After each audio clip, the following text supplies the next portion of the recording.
God, give us the boldness today to stand up tomorrow and forevermore, because just like the great prophet Elisha said, they are more with us than they are with them. God, give us the vision to see all of those who are with us, and let us stand in unity once again. God, we pray for unity. Unite us as Americans and as a nation. We pray that you would remove all of this division and replace it with a unified vision.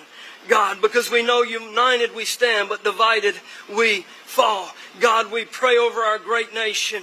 Put a hedge of protection about it. God, protect our great president, the greatest president of all time. Put a hedge of protection about him. Let him lead our great nation, God, with great strength, but in great humility. God, in wisdom, but in great love. God, with justice, but in mercy.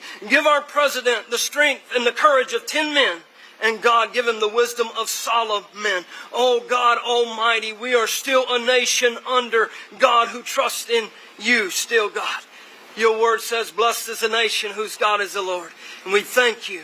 God, bless this nation once again, the land that we love. In the mighty name of Jesus, everyone shouts, amen. Thank you. God bless.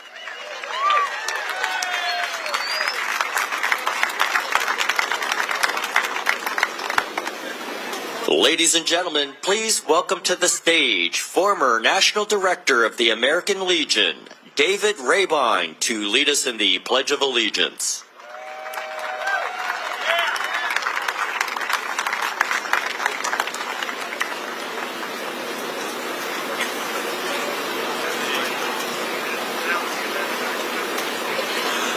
It is my honor to stand in the midst of this group of patriots as we pledge allegiance. Please uncover, fix your gaze on one of the many flags that fly in front of us today, and join me in pledging allegiance to that flag. I pledge allegiance to the flag of the United States of America and to the republic for which it stands, one nation, under God, indivisible, with liberty and justice for all. Thank you.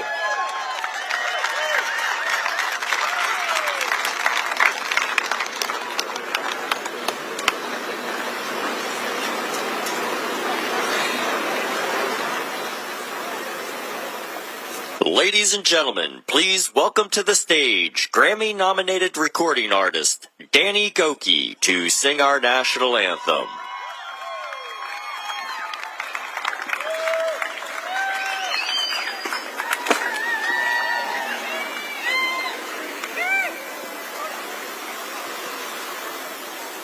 Can you help me sing this song? Oh, say, can you see by the dawn's early light what so proudly we hailed at the twilight's last gleaming, whose broad stripes and bright stars through the perilous fights o'er the ramparts we watched were so gallantly streaming, and the rockets' red glare, the bombs bursting in air, gave proof through the night that our flag was still there.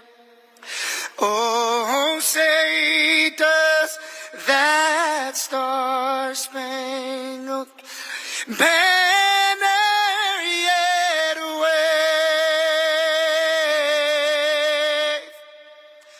o'er the land and of the free and the home of the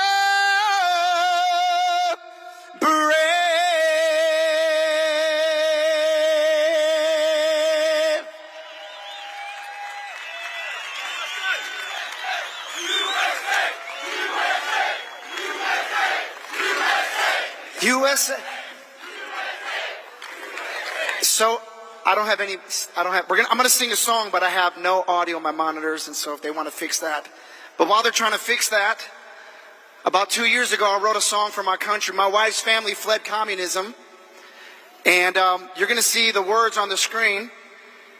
But I know what it takes. It takes belief in our country to see our country come back to life and see the things that our forefathers talked about. So is it okay if I share this song? It's called My America. Let's see if the audio works this time.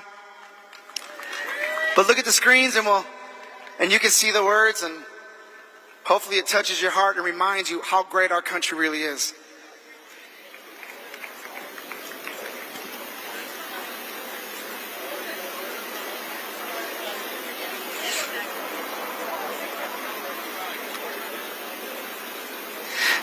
Y'all look good today, by the way.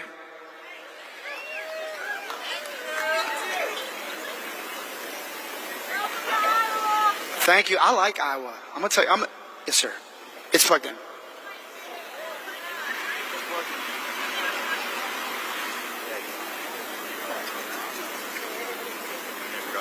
All right.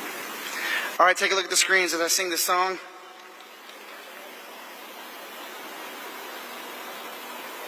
Still nothing.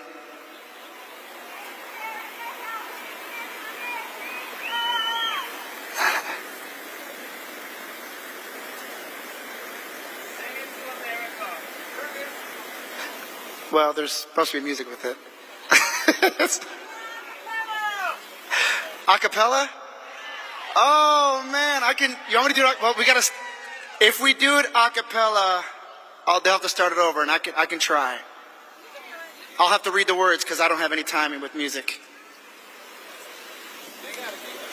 All right, I'm going to do it a cappella. It looks like I'm going to watch the words with you, all right?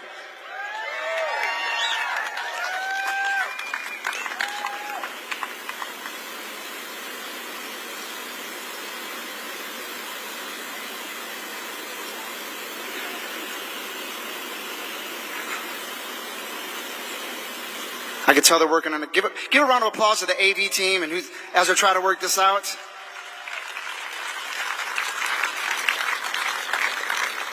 I hear them say our country's far too gone. Even claim our father's God.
All right, we got 2 songs going on. All right, that's a different song that they just started playing. All right, so what just happened here was two songs collided in that moment. Do we have the last one that we can? You guys, I'm so sorry about this. It's actually a really good song, at least I think. I wrote it.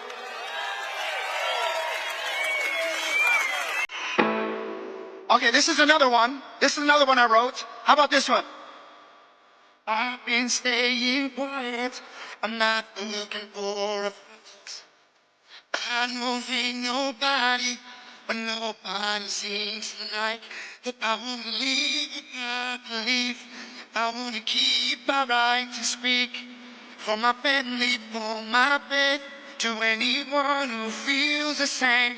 Be free. Come on. Stand up for freedom, stand for truth. Don't be afraid. You gotta face the edge. So don't speak. The time is right now. If you wanna keep that thing of liberty, let's stand up and be brave. We got any brave people here today? Whoa, be brave.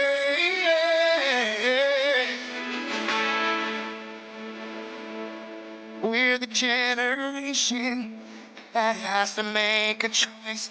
When we push against this evil, will we watch while it destroys what so many died to give us this great country that we live? There's a heavy price for freedom, and this is how we keep it. Come on. Stand up for freedom, stand for truth, don't be afraid. You got a voice that you can hear, so don't speak out. The time is right now.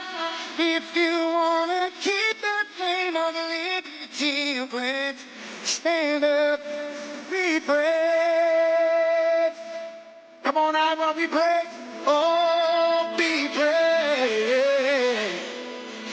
Come on, look at the screens. Let it clear. We are the people, the red, white, and blue. Will you stand for me? I will stand for you. We are the people with different points of view.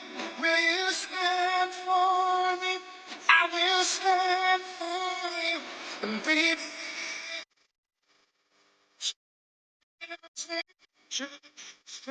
brave. You got a voice that you use, so don't speak. The time is right now. If you wanna keep your flame of liberty, oh, stand up, be brave. Come on, don't be afraid, people. Be brave. Be brave for your children. Be brave for your family. Be brave for your future. Be brave for your country. Come on, let's be brave. All right, let's see if they can give us one more try with the other song. To the guys who are running it, if you want to go to the other version, the key up, we can do it in the other key if that audio works. We'll try one more time. You guys, thank you for your patience. These things just happen. I can dance, but I'm not a good dancer, so you don't want to see that. You'd rather hear me sing.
The pride to serve my country knows that I'm doing it not for myself.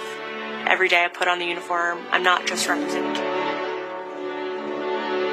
The pride to serve my country knows that I'm doing it not for myself. Every day I put on the uniform, I'm not just representing Caroline Robinson. I'm representing my company here at the Academy. I'm representing West Point. I'm representing the United States Army, and ultimately, I'm representing the United States of America. I really came to West Point because I believe in the American dream and giving back to our country. You're a part of something that is much bigger than yourself. You're a part of a tradition of excellence and a legacy that's connected not only to the Academy, but to the American Army. I'm surrounded by people who want to make themselves better and serve our country. Excellence is their baseline, and that to me is what it means to be a West Point cadet. From the earliest days of our nation, this supreme tradition of American military service has been passed down from soldier to soldier and generation to generation, and it's a beautiful thing to watch. My brother preceded me here, and originally I didn't really know what West Point was until he came, but when I saw the mission that they were committed to, of upholding the principles of American democracy and protecting the Constitution, I knew it was somewhere I had to be. Every time that we lived outside of the United States, I always developed this sense of gratitude and pride of being an American, and I wanted to give back to my country what it gave to me. And it wasn't until I zipped up the blouse and I put the belt on for the first time that I realized that I was going to be serving my country, and it felt right. West Point was the place that I needed to be, and more importantly, the Army was where I wanted to be. I just looked to the left and right over basic training and realized that we all had the same American patch on our shoulders, that we're all fighting for the same thing. I mean, there is no better feeling in the world knowing that every single person around you is committed and willing to die for that mission. You came for excellence, you came for duty, you came to serve your country, and you came to show yourselves that you are among the smartest, toughest, strongest, most lethal warriors ever to walk on this planet. What excites me the most about my future in the Army is the opportunity that I'm going to have to give back to the American soldiers that I'm going to be leading. Because ultimately, they don't get to choose. And to me, it's that burden of responsibility to be the best leader. And as a young officer, that's going to be exactly what I get to do. I was the cadet basic training first detail for the first 3 weeks. And I got to see the new cadets come in from their families' homes and being in process on their very first day and watching them grow so quickly. I would do all the formations, and I looked out at these 1,000 new cadets, people who just come out of high school. They were completely different people. I don't think there's another institution in the country like West Point where the student body is so committed to furthering the mission of America and ensuring our democracy and freedom for generations to come. I'm really surrounded by the best of the best, and that's when I realized this is a place that I absolutely want to be. West Point itself is an amazing institution, but it only provides opportunities. The people here have to choose to take those opportunities and grow and lead and serve. And the people here want to do that. And I'm proud to be a part of that, and I would tell any high schooler who is considering it, you won't regret it.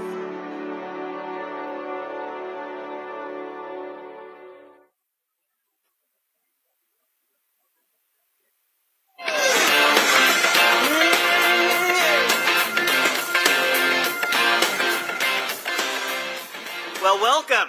Do we have any Iowa State Fair fans out there? We picked the perfect day for you. It's hot.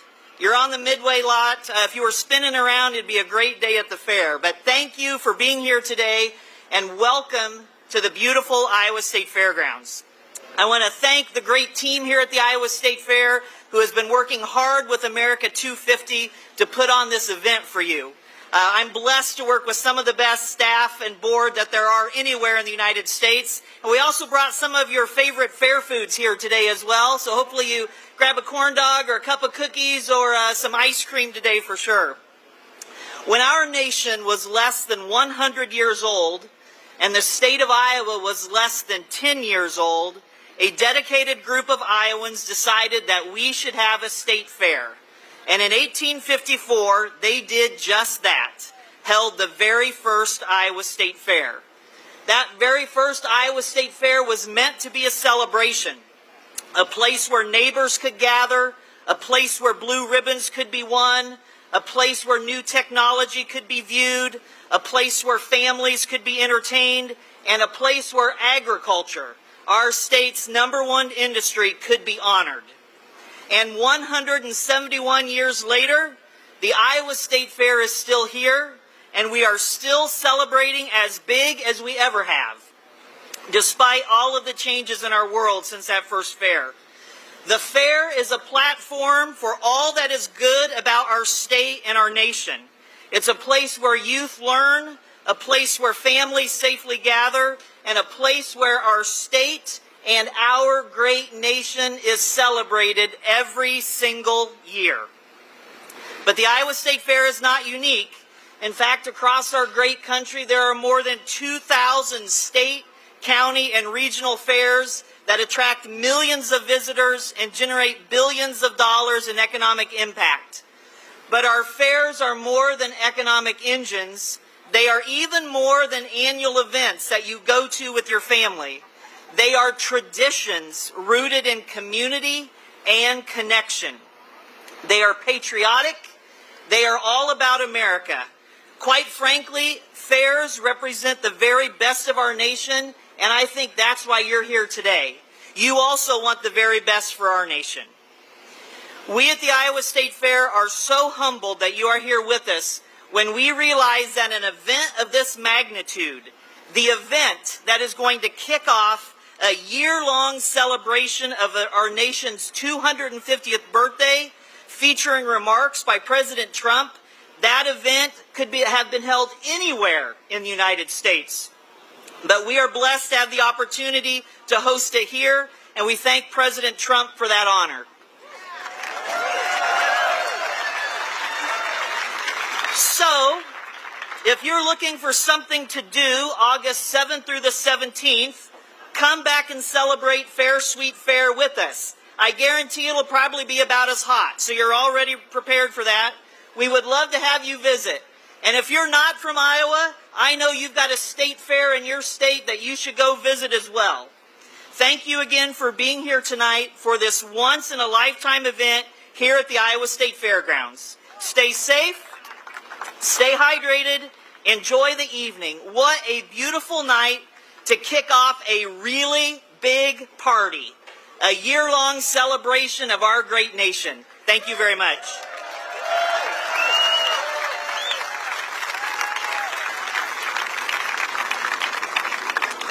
Ladies and gentlemen, please welcome to the stage Iowa GOP Chairman Jeff Kaufman.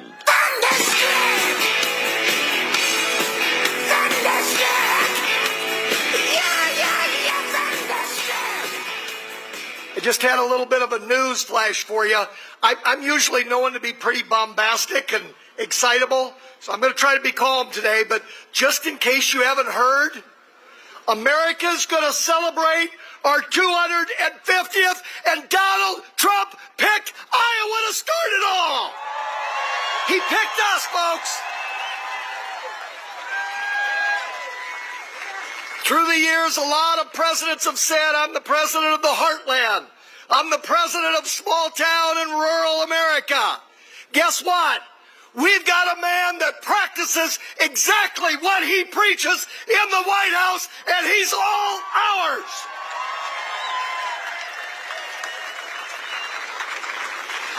And of course, you've all heard about the big, beautiful bill. That is passed. That is in law. And the Democrats that opposed it can go pound sand. And just a little clarification in case the media's hearing. Listen to this very carefully, folks. Do not cede an inch when you're talking to your neighbors and friends. And it's this. If you work and if you're legal, you're not going to get kicked off Medicaid. That's a lie. It's a lie from desperate people. So, I want to talk about a few other things today that are also beautiful, besides the big, beautiful bill. How about giving the money, the dollars, the hard-earned resources back to the people? That's beautiful. How about trying to erase trade and tariff deficits that have been around for decades and decades under both Republicans and Democrats? That's also beautiful. How about reducing the temperature so that we don't run into a nuclear holocaust? That's also beautiful. How about protecting every single young woman's right to compete fairly? That's beautiful. And not only is it beautiful, it's the right thing to do. Thank you, Mr. President, and thank you, Governor Reynolds, and thank you to the Iowa legislature. You all met together to make that happen. And one other thing that's beautiful. How about that delegation, that congressional delegation from Iowa? All 6 of them voted yes to the big, beautiful bill. Now let me tell you a couple things that are, well, ugly, not beautiful. How about the left-wing nuts that are infesting our dialogue and our universities? That sure isn't beautiful.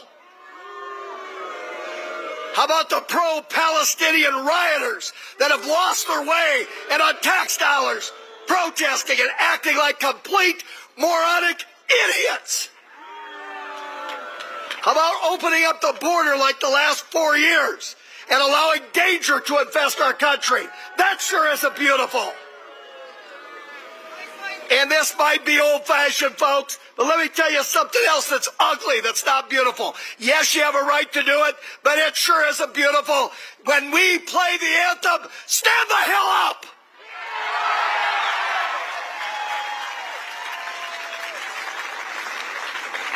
So I just want to end, other than that, I don't have any strong opinions today. I just want to end with a true story. This is going to sound like I made it up, but last night I was on my four-wheeler. I was taking my grandson Oliver for a drive out by the creek. He's 4 years old. Heart and soul, of course, I've spoiled him absolutely, completely, utterly rotten, which is what we're supposed to do. And when we were sitting there by the creek, I was telling him that I'm going to see President Trump tomorrow. So he had all kinds of questions about that. And there's an eagle's nest where we go down. That's why we go down and watch the creek at that point. Honest to goodness, it was like a Hollywood show. The eagle took off and was in flight and flying around. And Oliver said, look, Papa, there's an eagle. I'm truly not making this up. So I finally looked at him. I said, Oliver, do you want me to say anything to President Trump? How telling this was, honestly. He looked at me. He says, Papa, tell President Trump that I love eagles. You know what? We love eagles. We love Iowa. We love this country. And here's a message that starts right now, and this can be a unifying message. And that is, and I want everybody to hear you, folks. I want them to hear you back there. We also love President Trump, period. Thank you.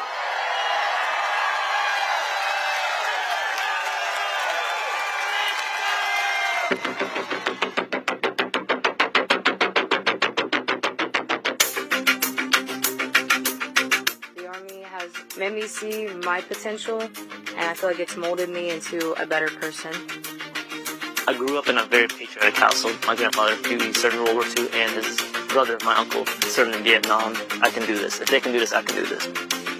When I was born, my dad was still serving in the military, and him coming home in his uniform, I'm like, yeah, I want to do that. Ready for takeoff. My motivation, I think it follows in line, I think, with what my family's done is kind of a sense of duty to serve our country and give back since it's given us so much.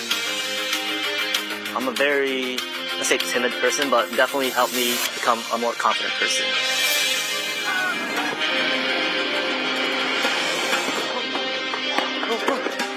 Working with a group and my peers, it really shows how much working with a team can strengthen you. All right, ready to go? Ready to go. I derive a lot of purpose from serving others. I think serving something bigger than myself gets me out of bed every day. Thank you, Carl.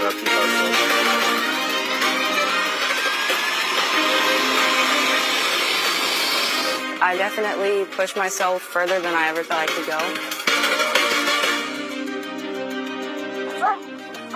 I joined the military service because I want to deploy. That's my main goal, is deploy. If we get the call, we have to go somewhere, we'll do what needs to be done. That's just the way we operate here.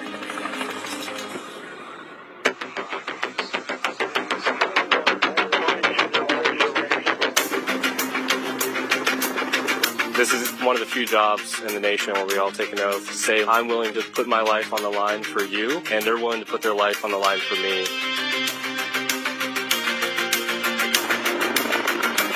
This is what we train for. This is what I want to do. My team leaders and squad leaders know exactly what to do. Check equipment, check weapons, check ammo.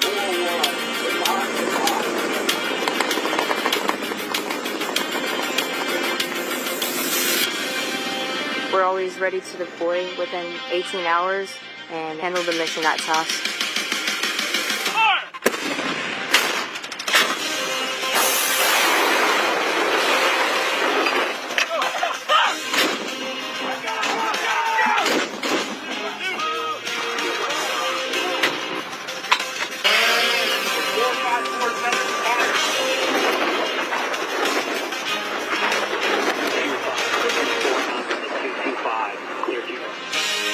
We jump so frequently so that our jump masters and paratroopers are ready to deploy. I'm very passionate about being a jump master. The paratroopers, they see you and, they believe in you. I love to instill that confidence with my passion into those paratroopers. It's a rush. It's great. Drop confirmed for personnel drop.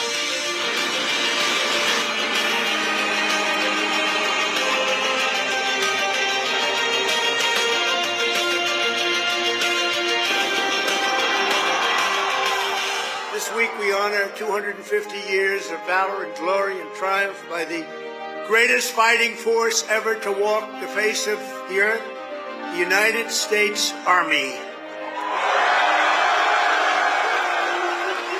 For 2.5 centuries, our soldiers have marched into the raging fires of battle and obliterated America's enemies. I love the Army. It is a great place to set yourself up for success, to prepare yourself for the future.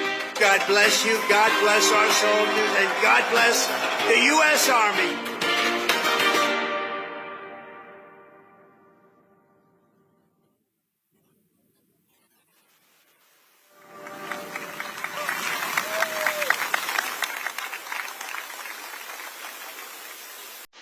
Ladies and gentlemen, please welcome to the stage Senator Joni Ernst.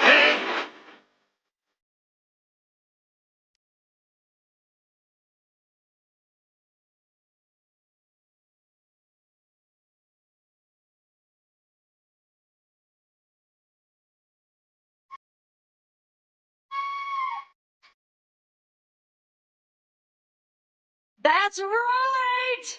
Thank you all. God bless you. Thank you for being here to celebrate the kickoff to America's 250. What do you think? Oh, God bless our men and women in uniform. Thanks so much. I hope you're enjoying these videos. It is a great day to be an American. Thank you, Iowa, so much. And we are just hours from kicking off the year-long celebration leading up to our nation's 250th year as the greatest country on earth. So, folks, join me in thanking President Trump for choosing Iowa to kick it off.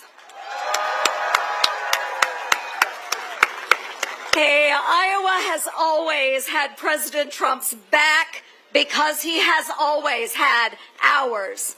Whether it's protecting Iowa's first in the nation caucus status, championing our farmers, or revitalizing our economy and small businesses, Donald Trump is making Iowa great again. He has taken action to secure our border and keep our communities safe. And under his leadership, border crossings have dropped to a historic low. So we're not immune, of course, to the chaos that was created by our southern border. Over 9 years ago, a young Iowan, and you all remember her, Sarah Root of Council Bluffs, Iowa, was killed by an illegal immigrant drunk driving. This tragedy never should have happened, but because of a loophole in the law, Sarah's killer was released.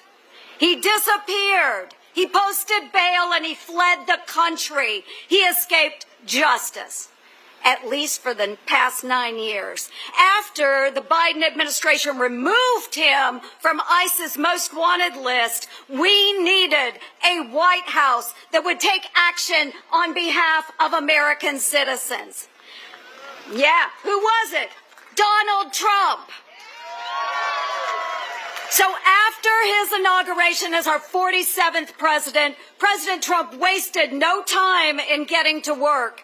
In fact, he made my Sarah's Law the law of the land at his first official bill signing in 2025, so that this tragedy never happens again. And folks, thanks to President Trump and the tireless efforts of his administration, guess what? Sarah's killer was located and extradited back to the United States in March.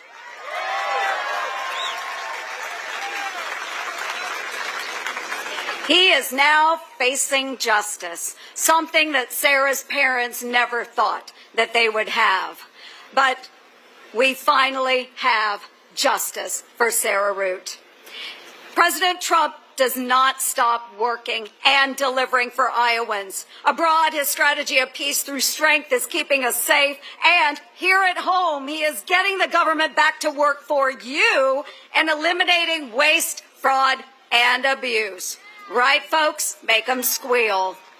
So, as your senator, I've been committed to saving your hard-earned tax dollars and making Washington squeal. I've been leading the Senate Doge Caucus, and I've been working hand in hand with President Trump to drain the swamp. We are really making them squeal now. So what we're doing, we're castrating wasteful spending, we're halting taxpayer-funded risky research at Wuhan in China, and we're slapping for sale signs in front of empty Washington office spaces. That's because you folks deserve to keep your hard-earned taxpayer dollars in your own pockets. So, no wonder Hawkeye State patriots overwhelmingly voted to send President Trump back to the White House. Your voices in November were heard loud and clear. We want him to continue his mandate because his agenda is getting our country right back on track. And that's why this week the Senate did our job to pass his one big, beautiful bill. So we are lowering taxes, cutting red tape, prioritizing rural America, and growing our economy. And with this bill, we've made his 2017 tax cuts permanent, and again, keeping your hard-earned tax dollars. So we are on the path to unleashing the golden age, not just for America, but for Iowa and every other state. With President Donald J. Trump leading the charge, we're going to accomplish so much more. So God bless you. Thanks to all of you patriots for coming out today to celebrate this kickoff. God bless the great state of Iowa. And, of course, God bless these great United States of America. Thanks for turning out, Iowa.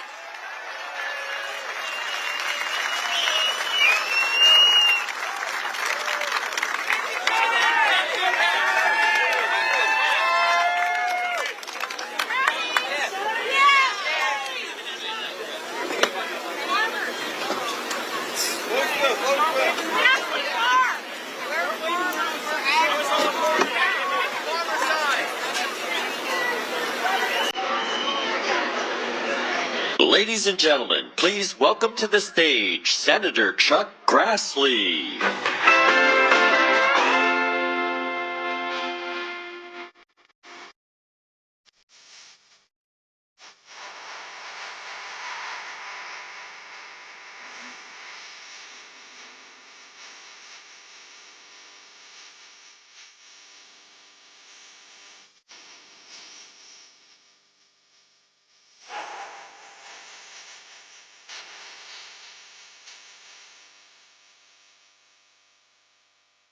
God bless all of you for coming. It's nice to have hot weather, better than cold, but thank you for honoring our president, but more importantly, thank you for honoring the United States of America as we join this opportunity to be with President Trump to kick off America 250. We're once again first in the nation, just like every 4 years we're first in the nation. You know, tomorrow will be 249 years since 56 Americans signed the Declaration of Independence. By signing that document, they were traitors to King George III, but they're what you and I would honor as freedom fighters. They knew at that time that King George III was going to restrict their freedoms. Couldn't do in the colonies what every other British person could do in London and the British Isles.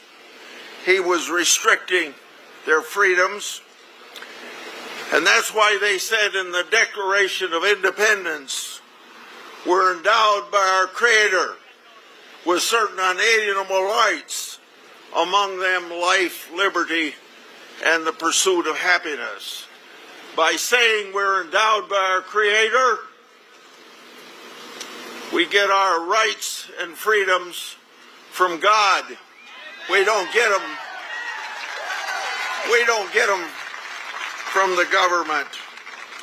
And we know that 13 years later, they wrote the Constitution. The Constitution doesn't say what our rights are except in the Bill of Rights, but that's just a few of the rights that were guaranteed by God. What it said was that we write this Constitution to protect the American people from their government, and it still serves that purpose. And I hope that we appreciate that in America. You know, people of the left get irritated when we talk about the United States being an exceptional nation. It doesn't mean that we're better than any people anyplace else, but it does mean we're an exception nation from the fact that we get our rights from God. We don't get our rights from the government, and it's the only society in 6,000 years of humankind that has ever had that relationship between the government and the American people. And what we're honoring for the next year is the preservation of that statement in the Declaration of Independence. We're endowed by our Creator with certain inalienable rights. And we're going to emphasize that for the next year and honor it as we traditionally do. I would like to comment just a short period of time about the one big, beautiful bill. I was happy to stay up 27 hours to see that through to its finality. It's a bill that makes sure we don't get the biggest tax increase in the history of the country. And for all the Democrats that voted against it, they were voting to have the biggest tax increase in the history of the country. It strengthens our national defense tremendously. It fights waste, fraud, and abuse. Now, you get tired of us using those terms, but I think we've proven through many studies that that's just exactly what happens when government isn't proceeding the way it should. And I thought I would take just a minute to tell you what my contribution to the big, beautiful bill, because I'm chairman of the Judiciary Committee, and immigration comes under our responsibilities, so we're going to finish the wall.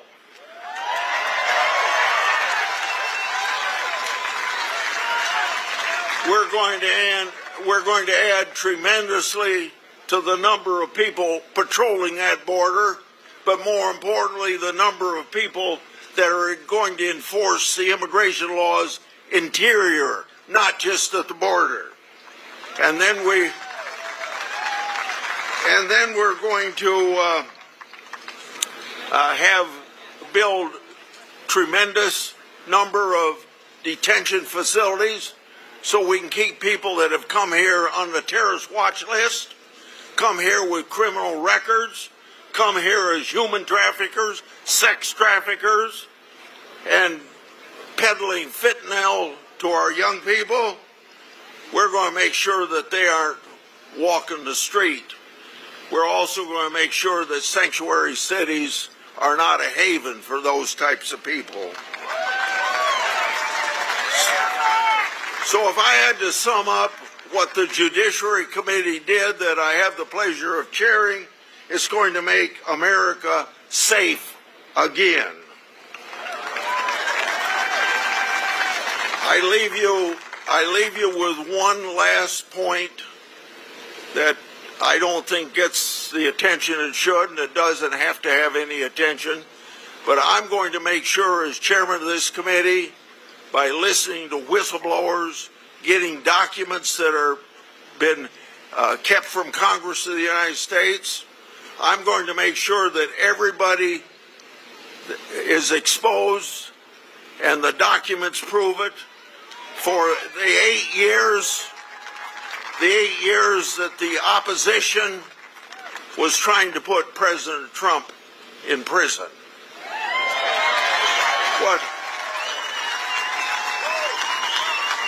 What we're doing, whether we had Republican or Democrat administrations over my years in the United States Congress, this president and his appointees to the Department of Justice and the FBI has given us the first real cooperation that we should have had under both Republican and Democratic presidents before, but it was just obfuscate and cover up and not let the truth out because it's going to be embarrassing. So we're getting some whistleblowers their jobs back. We are releasing documents because I want everybody who had anything to do since President Trump went down that golden elevator in 2015 have been trying to get him out of the presidency, or when he was out of the presidency, getting into prison. We don't have to put up with that in America. President Trump hasn't put it in America, and I want to thank President Trump and his administration for helping me make this stuff more transparent and never see that it happens again. Thank you.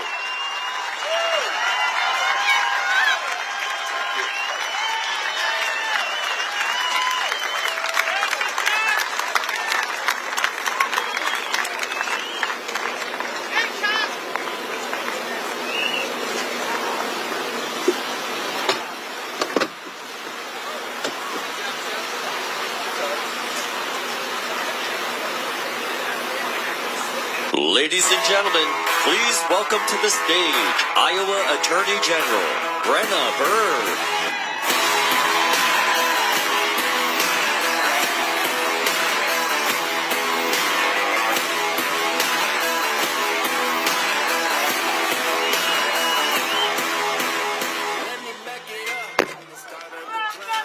Well, Iowa, are we ready to celebrate or what?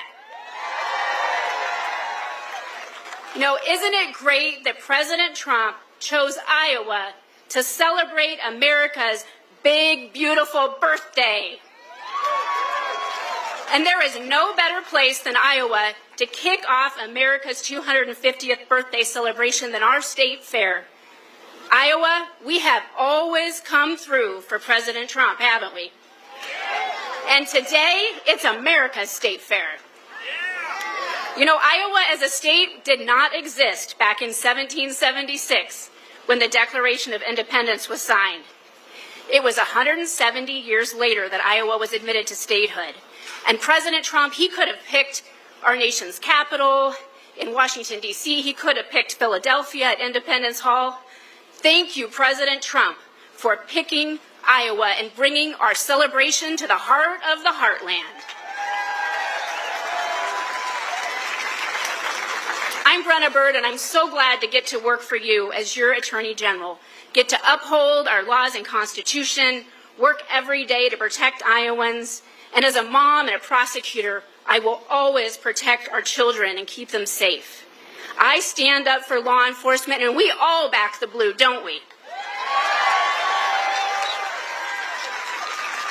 Under the last 2 years of Biden, I was pretty busy defending your constitutional rights from that nonstop assault, whether it was the EPA taking on farmers, or they're taking away our Second Amendment rights, or even what we saw where they were going to force boys to be allowed in girls' bathrooms and sports. But we held the forces at bay, didn't we? We held the radicals at bay and upheld our Constitution, and a new day has come. What a difference since January 20th. You know, President Trump, he loves farmers, he protects our rights, he keeps America safe, and he loves our great country. And our great country is about 250 years old, one more year to celebrate. You know, another great president, Abraham Lincoln, he called our Declaration of Independence an apple of gold. Our founding principles, that is what America is. And he said that it's an apple of gold and a frame of silver, the Constitution that enshrines our Republican form of government. We hold these truths to be self-evident, that all men are created equal, that they are endowed by their Creator with certain unalienable rights, and that among these are life, liberty, and the pursuit of happiness. That to secure these rights, governments are instituted among men, deriving their just powers from the consent of the governed. That is our Declaration of Independence, and I am proud to be an American.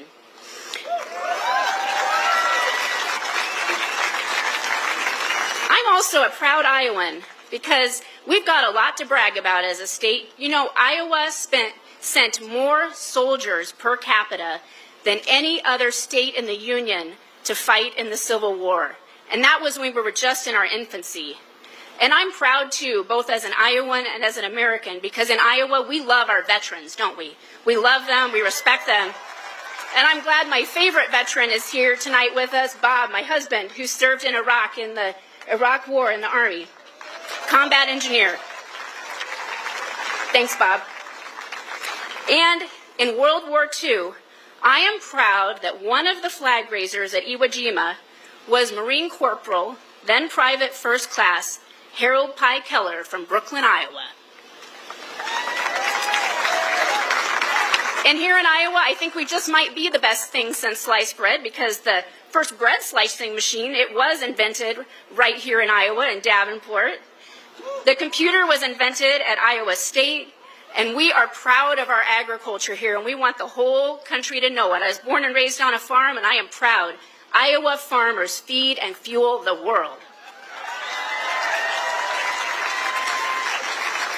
I'm also proud of this one. The first woman ever admitted to practice law, Arabella Mansfield from right here in Iowa. And another good Iowa record. You ready for this one? Get ready. I think we're pretty good at electing presidents, aren't we?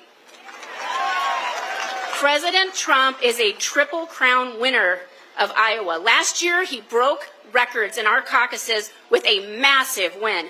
And thanks to you, he is back in the White House. Freedom is not free. We are the land of the free because of the brave.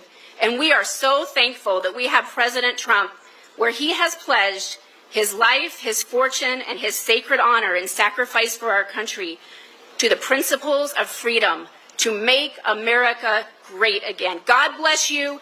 God bless our President Trump. And God bless the United States of America.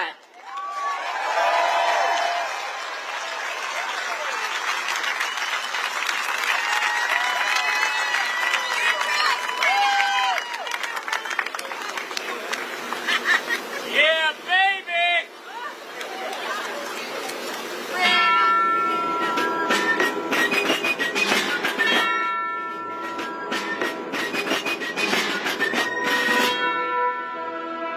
Before we even had a country, We had an army.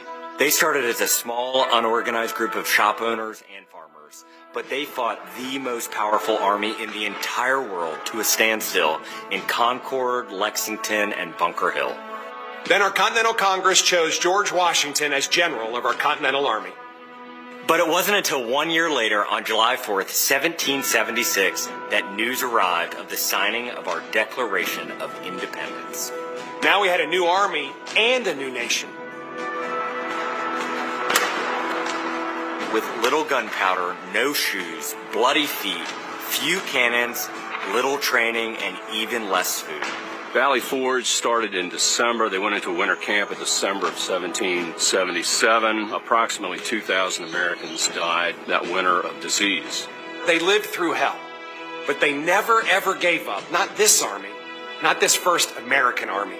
Finally, Washington and his army arrived here at Yorktown, where they had General Cornwallis and his powerful British army trapped in this city against the sea. All of the preparation that Washington has learned through the course of those 6.5 years meets its full force here at Yorktown, and he employs it brilliantly.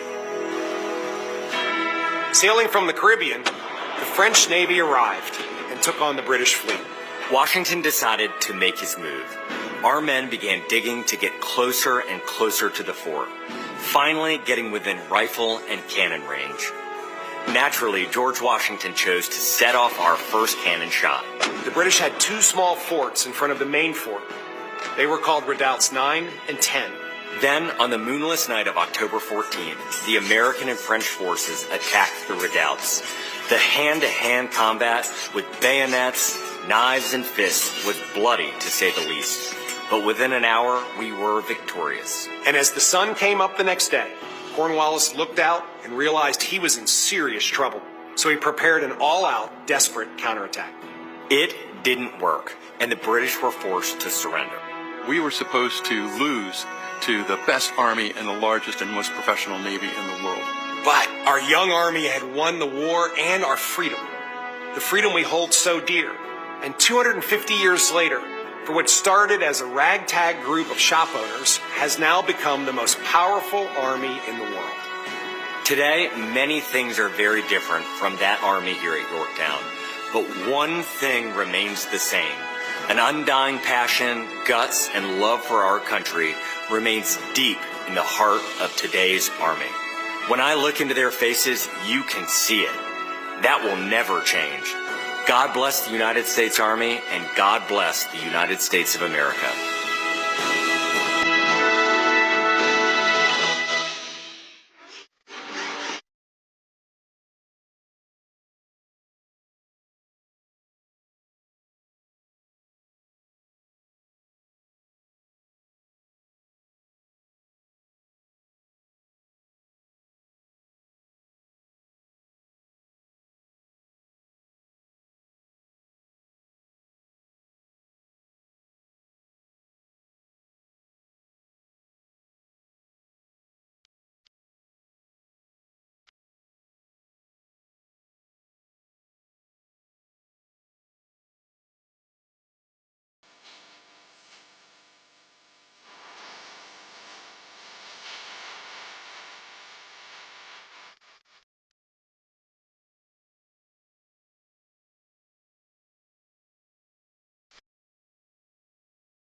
Ladies and gentlemen, please welcome to the stage United States Secretary of Agriculture, Brooke Rollins.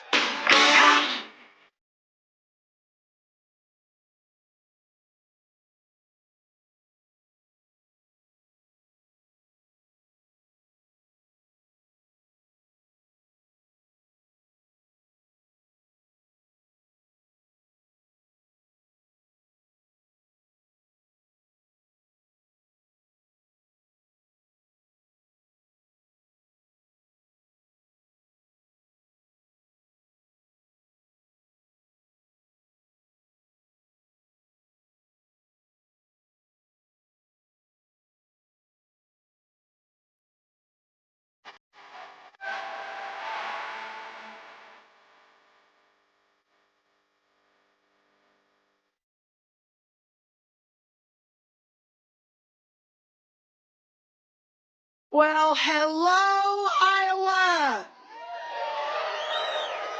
Who is excited that President Trump is in the air and on his way to the beautiful state of Iowa?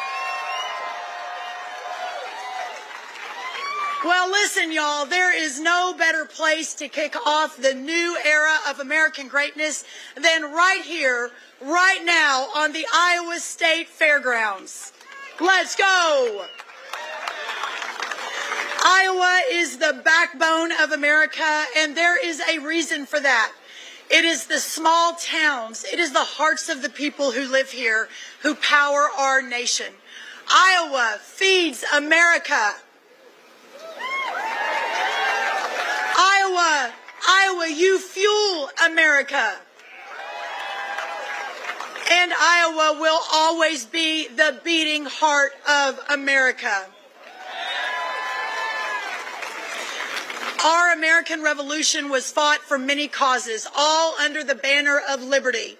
But central among them was this: the preservation of a people who work the land, who love their families, who take pride in our country and our flag, and place their trust not in the government, but in our Almighty God.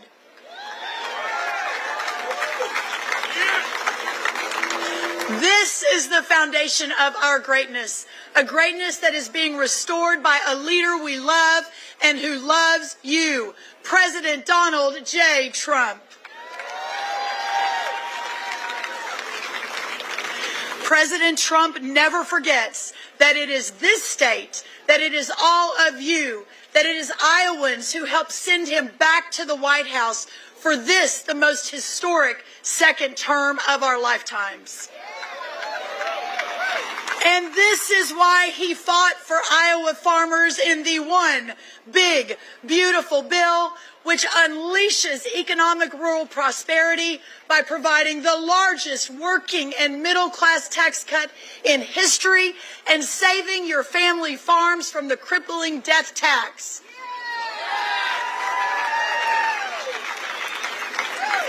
Listen, y'all, I am not from the great state of Iowa. I am a daughter of Texas's farms and small towns.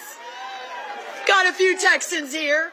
I was just a small-town FFA kid growing up baling hay and racing barrels in the tiny town of 1200 in Glen Rose, Texas.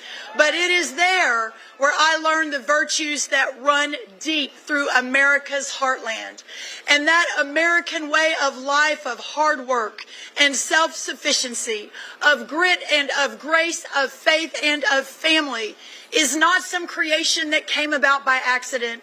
It is the deliberate consequence of the great American founding itself. It is the creation of the founders and the expression of liberty and of freedom. The founders knew that the culture of entrepreneurship, of independence, of self-reliance, of risk, and of community that characterized the farming life and our farmers was indispensable to the new American Republic. No agriculture, no farms meant no liberty. It was simple then, and it is that simple now. Iowa and the whole agriculture way of life is therefore both part of the American experiment and a signal of its true success. The men who sacrificed themselves upon the altar of freedom at Lexington and Concord 250 years ago did so that this nation could exist now. If they could see it, and I believe they do still see it, they would say it was all worth it. That connection with history and purpose is important now more than ever, because we have, for the first time in a generation, a president of the United States who understands it and embodies it.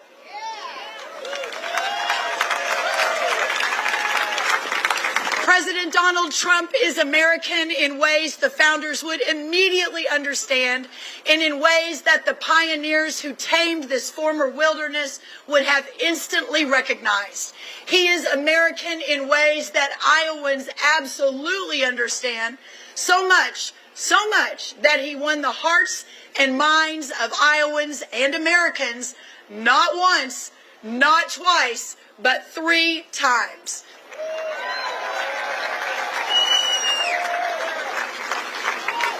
And now that you have brought him back to the White House again, he is delivering on his promises.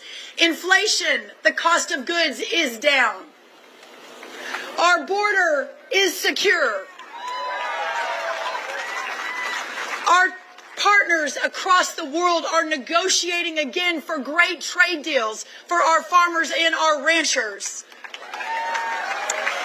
And the world is returning to peace once again. And by the way, did y'all hear that the cost of eggs is a little bit down? President Trump's Americanness expresses itself in his agenda. As his Secretary of Agriculture, I can tell you firsthand that his passion for American farmers, for American ranchers, for our rural America is unmatched. And we have the joy of keeping up with him in that respect. And everyone knows that he is explicit and unashamed in putting America first, in defending American jobs, in defending the American border, in defending the American heartland, in defending the American farmer, and in defending the American dream.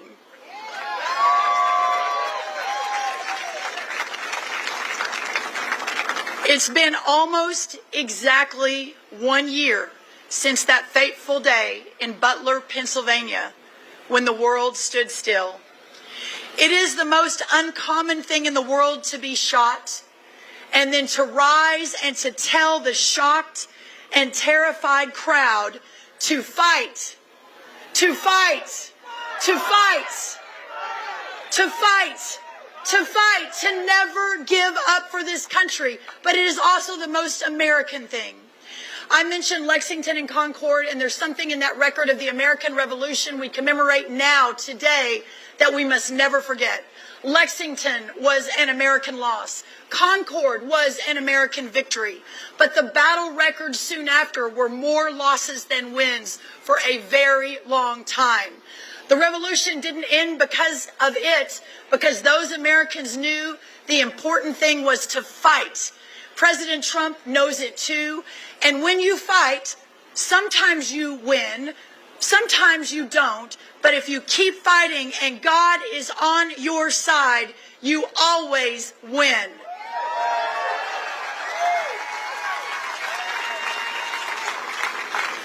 Tomorrow is the anniversary of our formal independence, the final 4th of July before the grand celebration of America's 250th anniversary, just 1 year from tomorrow.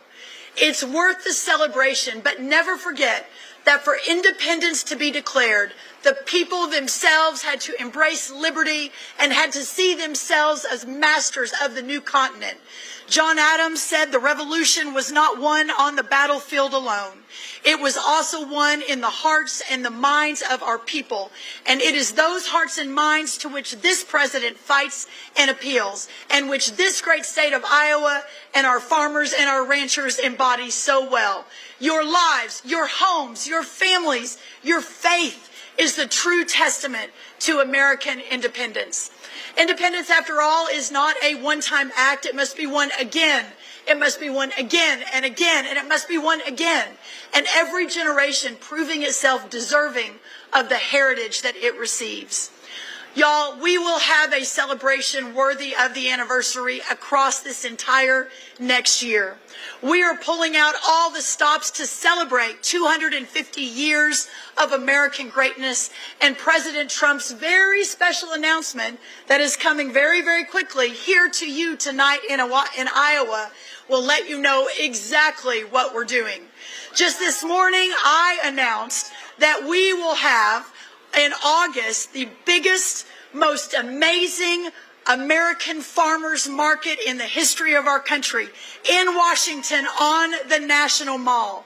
And tonight, I want to invite all of you, every farmer, every rancher, every producer from every state who sell their beautiful crops and their products and their pork and their beef, to join us in Washington 1 month from today during National Farmers Market Week.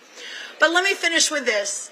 We are honored to call the greatest country in the history of the world our home. President Trump would be the first to tell you, love your country. He would be the first to tell you that love America first. When you look around, and all of you patriots that are here, you can feel the love. You can feel the spirit of patriotism in the air. It is that same spirit that won our independence. And it is that same spirit that moved the first farmer to sink the first plow into Iowa's beautiful, rich earth. Tonight, I'm reminded of another great Iowan, 24-year-old Martin Treptow. He worked as a barber in northwest Iowa before deploying to France during World War I. Before he gave his life for his country during that war, he wrote in his diary that America must win this war. Therefore, I will work, I will save, I will sacrifice, I will endure, I will fight cheerfully and do my utmost as if the issue of the whole struggle depended on me alone. Just as that brave young soldier who did give the ultimate sacrifice in World War I, we will work, we will save, we will sacrifice, we will endure, and we will fight cheerfully and do our utmost as if the issue of the whole struggle depended on us alone. Thank you, Iowa. I will be back in a month for your Iowa State Fair. I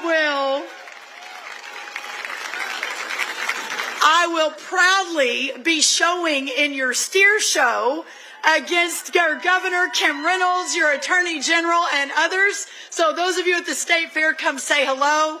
What an honor. What a joy. Never forget to fight, to fight, to fight, to fight for America, for freedom, for liberty. God bless you all. God bless President Trump. And God bless the United States of America. God bless you all. Thank you so much.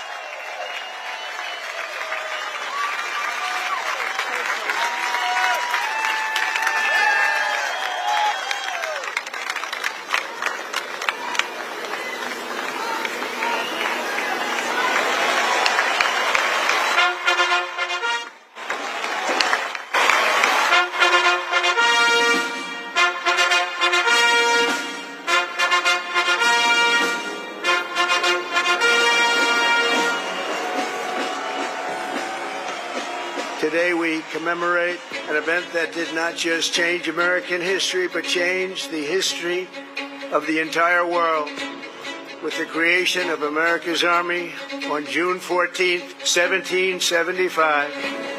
Liberty got its shield, and freedom got its sword.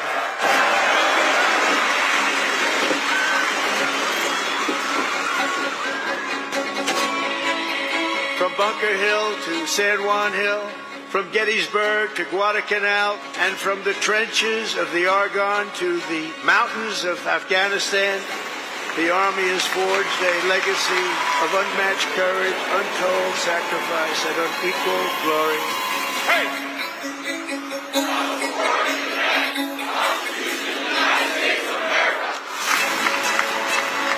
Their motto is victory or death. Over the past 2.5 centuries, our warriors have shown unrivaled valor.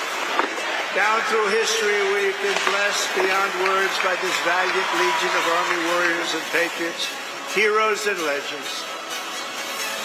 Thanks for their extraordinary service and devotion, 250 years later, America stands tall, America stands proud, and America stands free.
is such an honor to be back in our heartland as the Trump administration's representative for America 250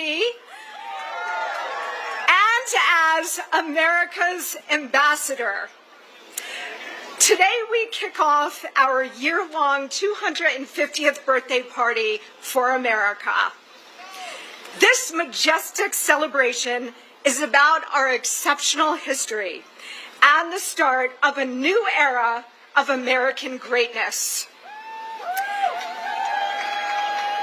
Today we launch the next 250 years of American freedom, strength, dynamism, leadership, and pride.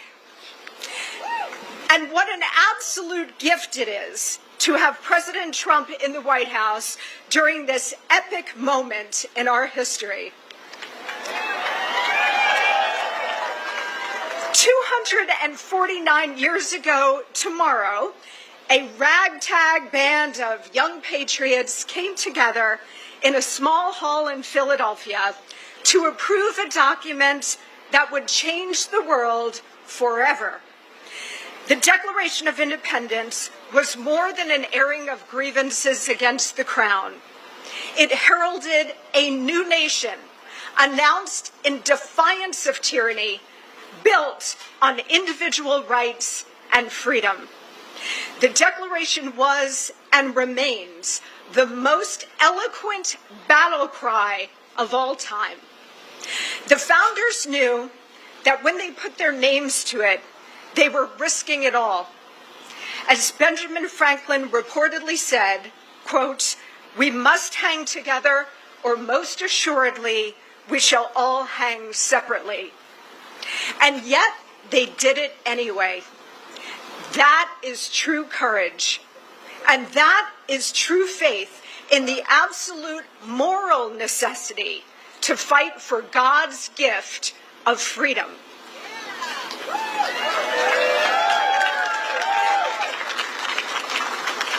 The hand of God was upon our founding fathers and upon our new upstart country. But America requires, in Abraham Lincoln's immortal words, a new birth of freedom in every generation. And over the next year, we will honor and celebrate all that the incredible generations before us accomplished, from creating this republic to saving it more than once. A new birth of freedom is exactly what we are experiencing right now, because our current president is a direct inheritor of the founders' heroic character.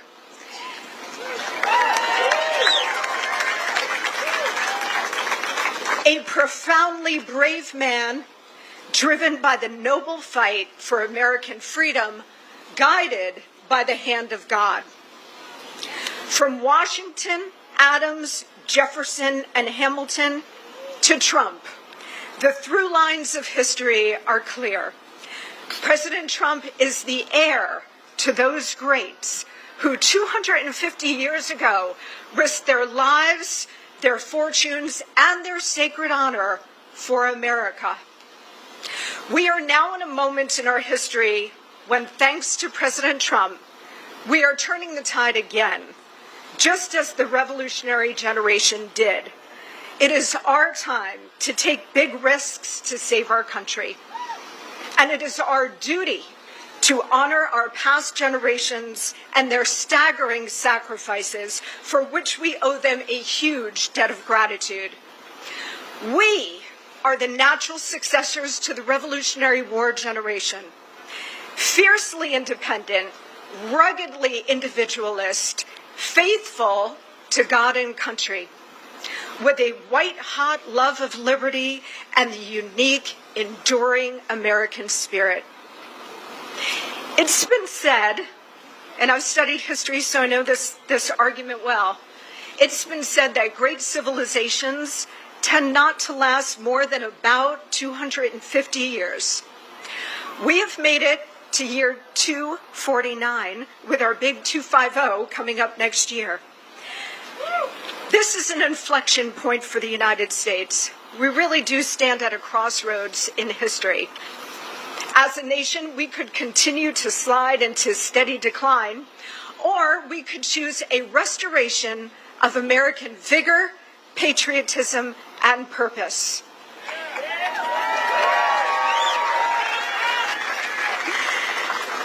It is our responsibility to carry that spirit forward, and we have chosen to make America great again. But as our forefathers discovered, that mission requires forever vigilance.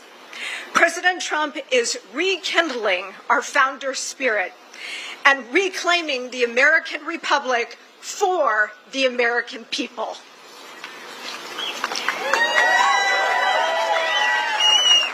He is launching us into the next 250 years of American greatness, as he did in his first term, by delivering a strong economy, which the big, beautiful bill which was passed today and the president is going to sign tomorrow,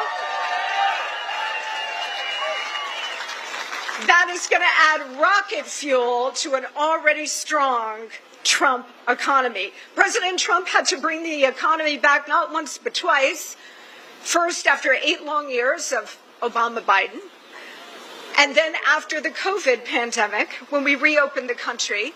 And guess what? He's going to do it a third time. He is also delivering major trade deals, an enforced border, and record low illegal immigration, a government being rid of waste, fraud, and corruption, and world peace. He is literally delivering peace and prosperity. America first. I don't know what more people expect or want from an American president. He is literally fulfilling the entire job description and so much more. He is fulfilling America's very destiny. This is the new golden age, and with God's help, we will make America even greater over the next 250 years.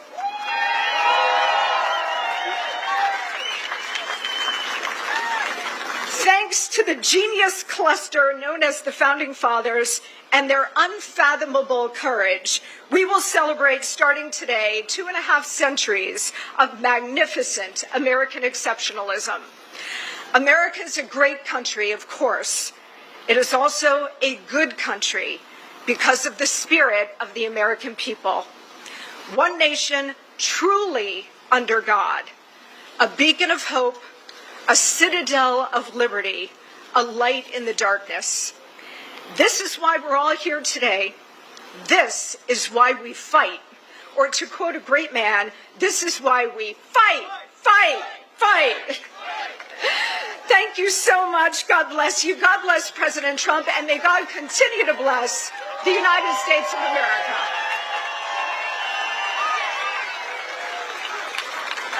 Thank you.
Ladies and gentlemen, Lee Greenwood.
What a crowd.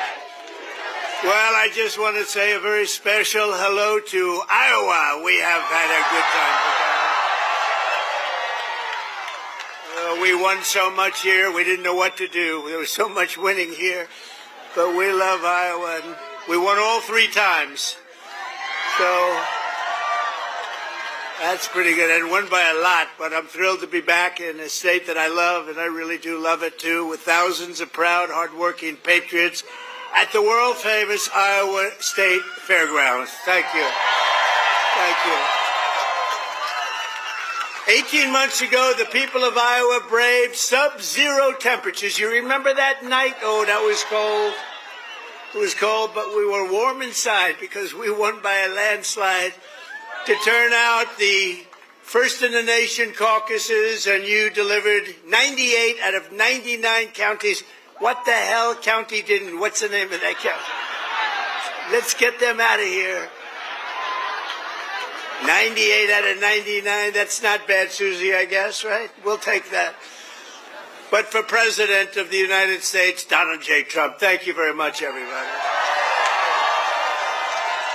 Then in November, we won Iowa by a landslide, 13 points, and it was the single largest presidential victory in your state's history. That's not bad. And now we're back where it all started to celebrate 5 months of incredible success for our nation and wish the Iowans and all Americans a very happy 4th of July. It's an honor to be with you. It's an honor. You know, a lot of people wanted us. When you're president, they want you. And if you're not president, they don't want you so much. But they really wanted us. And I said, nope, I'm going to Iowa because I promised I would go to Iowa. Sorry. I said, no way. There could be no better birthday present for America than the phenomenal victory we achieved just hours ago when Congress passed the one big, beautiful bill to make America great again. Right?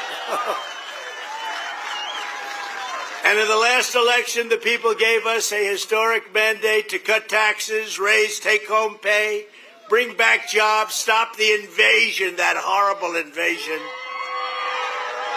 Who would do that? Who would do that? That horrible, who would do that to us? Who would do that to us? Deport the illegals and slash hundreds of billions of dollars of waste and fraud, and that's what we're doing. With this bill, every major promise I made to the people of Iowa in 2024 became a promise kept. You know, they had a report today on some crazy fake station, but it wasn't fake in this regard. They said, you know, this guy actually did more than he promised. I did.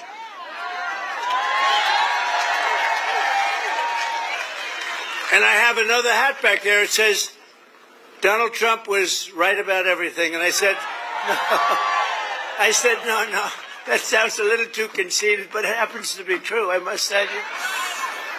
This bill includes the largest tax cut in American history, the largest spending cut in American history, the largest border security investment in American history, although I must tell you, if you saw last month, they had 0 people coming through our border, 0.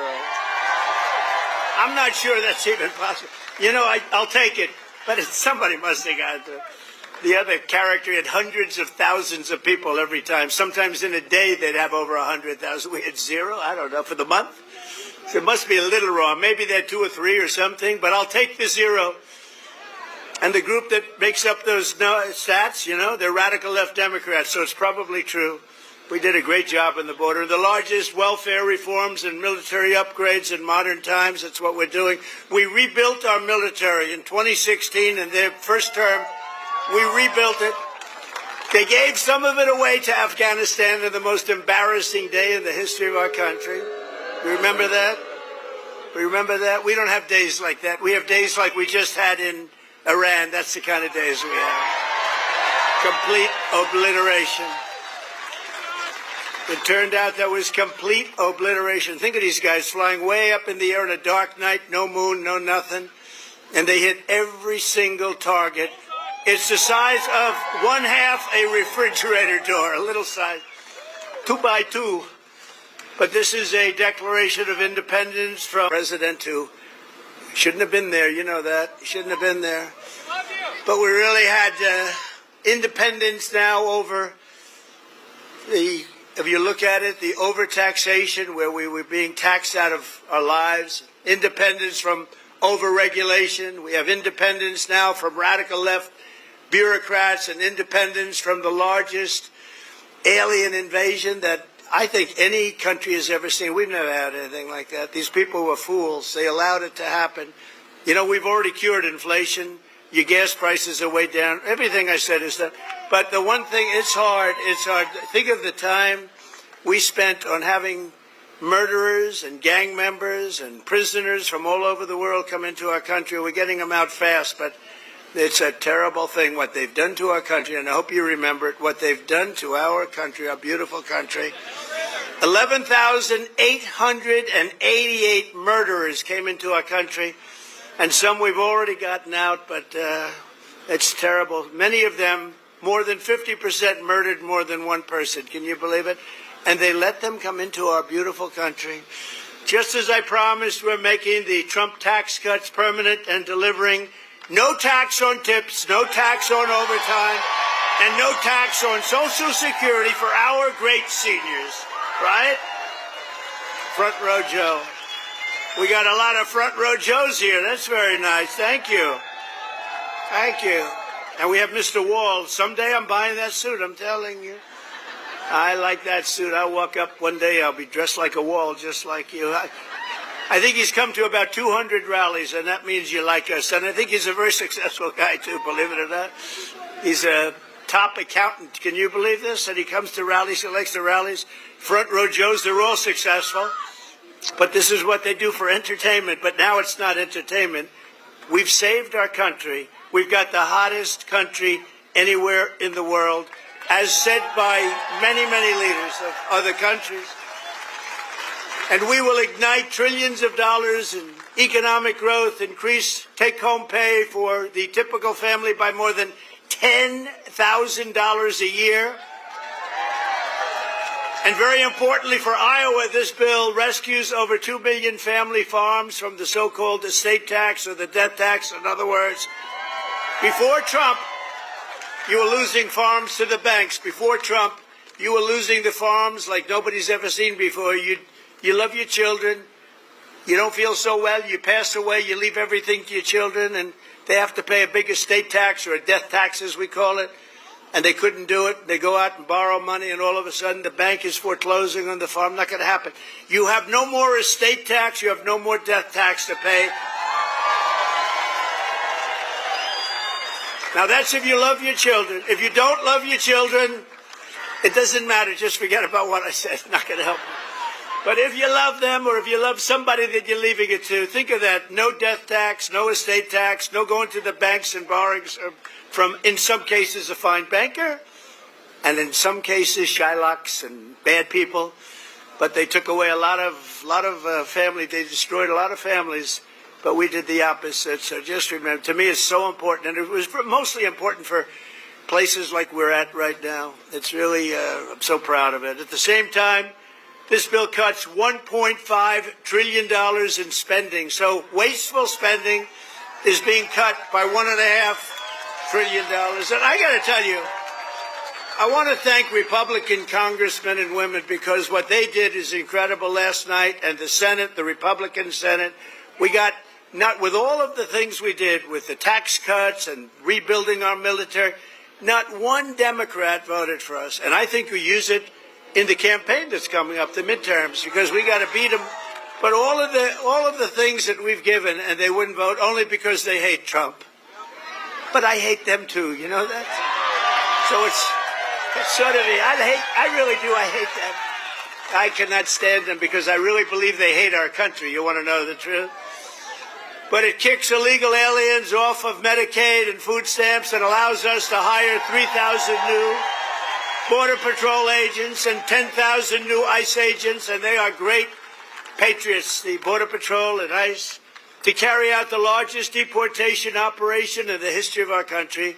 And I don't like saying that. I don't like saying that, but we have a country. We have a country to run, and we have so many people coming in that shouldn't be here.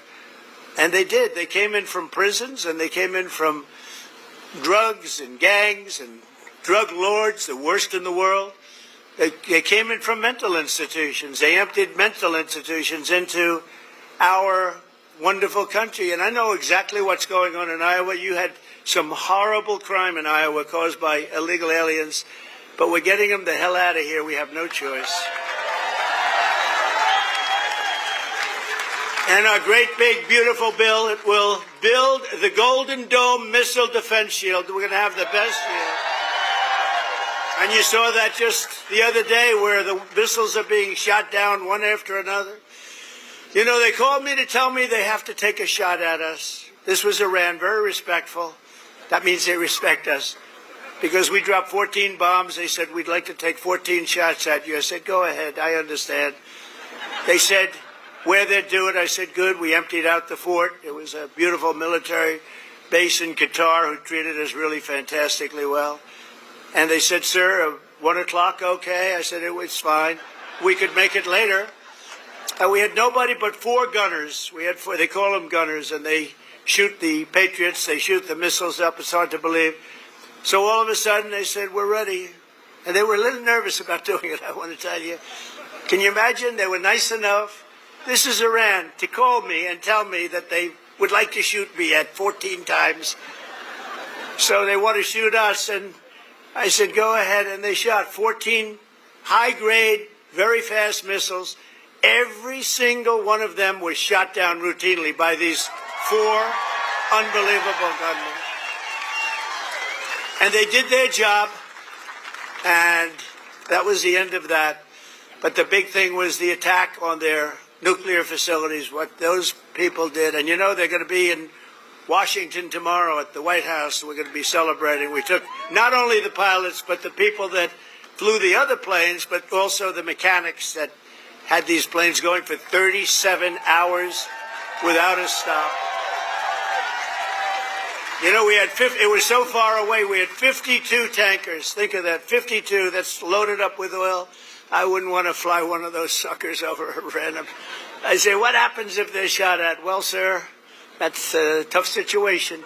It's not a pretty sight, but they were unbelievable. 52 tankers to load them up. They followed the planes in, and they never had to stop for fuel. They went 37 hours, actually. And how incredible. What equipment. What equipment. And, you know, China, Russia, they were all watching. Everybody was watching. We have the greatest equipment anywhere in the world. We have the greatest people anywhere in the world. And we have the strongest military anywhere in the world. But we're going to fully modernize our air traffic control system and expand school choice and really so much more. By the way, the air traffic control, you probably don't have that problem here. You know, you have planes land like they... But in some congested areas, you saw what happened with the helicopter and the plane and a lot of other things. If we had great equipment, and we should have had, it was all set up to go, and then Biden canceled the order when he came in. But he canceled a lot of orders because he didn't know what the hell he was doing. There's a case would have never happened. Bells would have gone off, whistles would have gone off, everything would have gone off. It would have never happened. Very simply, the one big beautiful bill would deliver the strongest border on earth, the strongest economy on earth, the strongest military on earth, and ensure the United States of America will remain the strongest country anywhere on this beautiful planet of ours. 165 days into the Trump administration, America is on a winning streak like, frankly, nobody's ever seen before in the history of the presidency. I said, they said, you know, sir, you're going to go down as one of the greatest presidents ever. I said, really? No, I said, really? I said, better than Washington? They said, yes, sir. I said, better than Honest Abe Lincoln?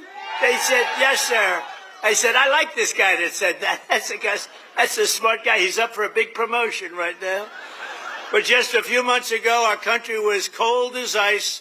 We were laughed at all over the world. We were laughed at. Think of it, a year ago, we were laughed at. We were a bunch of clowns. They were laughing at our president. They were laughing at everything having to do with our country.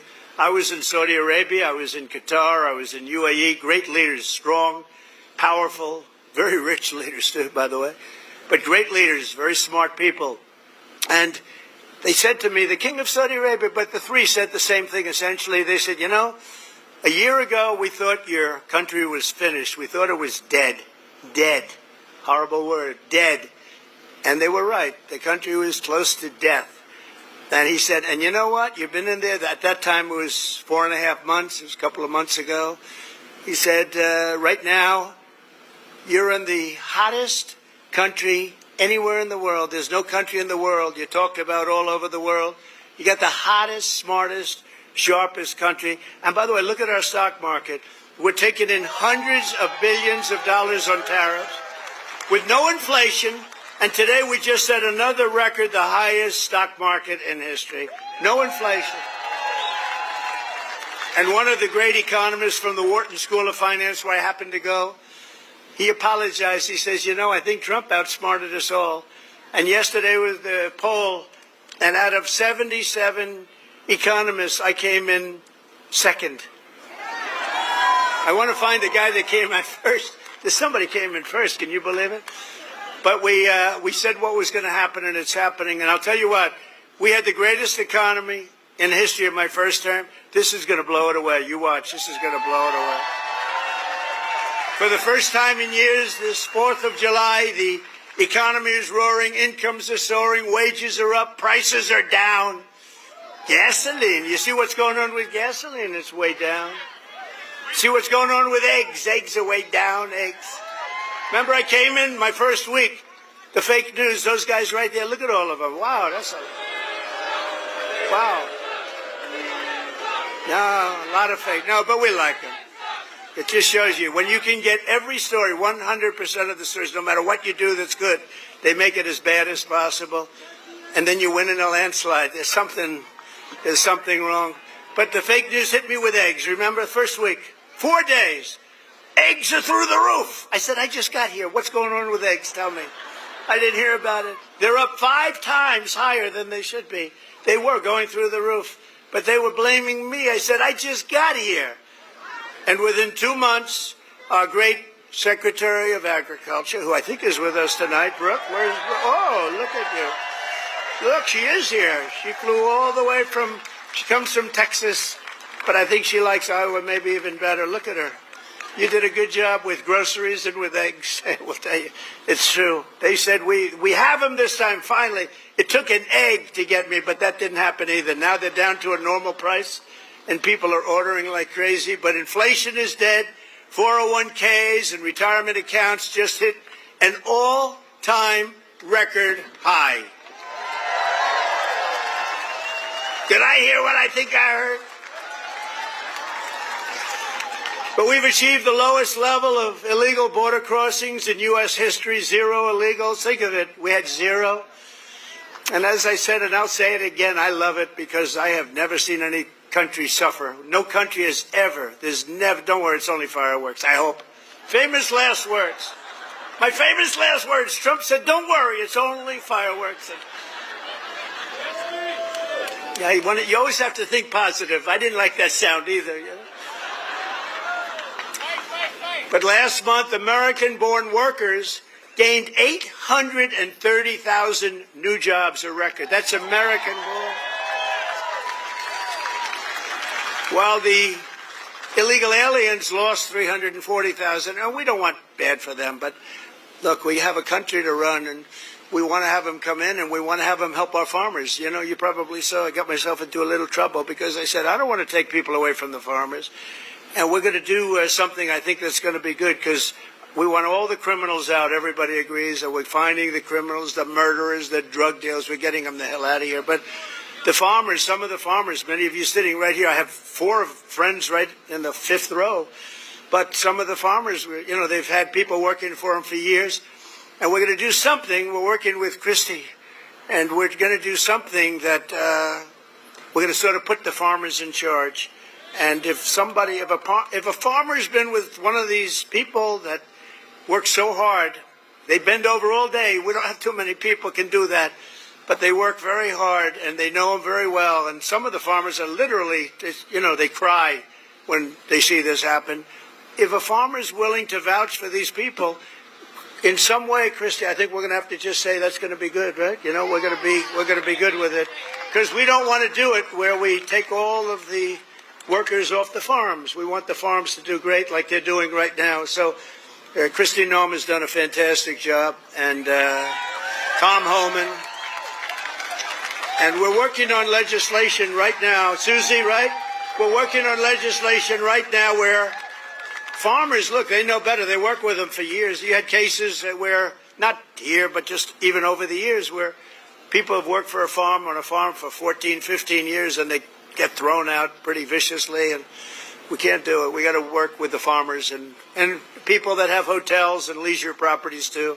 We're going to work with them, and we're going to work very strong and smart, and we're going to put you in charge. We're going to make you responsible, and I think that that's going to make a lot of people happy. Now, serious radical right people, who I also happen to like a lot, they may not be quite as happy, but they'll understand, won't they? Do you think so?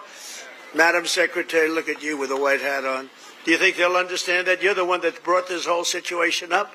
Brooke Rollins brought it up, and she said, so we have a little problem. The farmers are losing a lot of people. And we figured it out, and we have some great stuff being written, and let the farmers be responsible. And then if the farmers don't do a good job, we'll throw them the hell out of the country. We'll let the illegals stay, and we'll throw the farmer the hell out, okay? Get ready, farmer, I'm telling you. But so the fake news will write that. Donald Trump will throw farmers out of our country. They will write it. Because whenever I'm sarcastic, when you can't be sarcastic as a politician. Well, if you're me, you can't be if you're so I want to say I was only kidding. No, the fake news will write it. Donald Trump wants all farmers thrown the hell out of our country. The audience booed the hell out of him. There was no boo.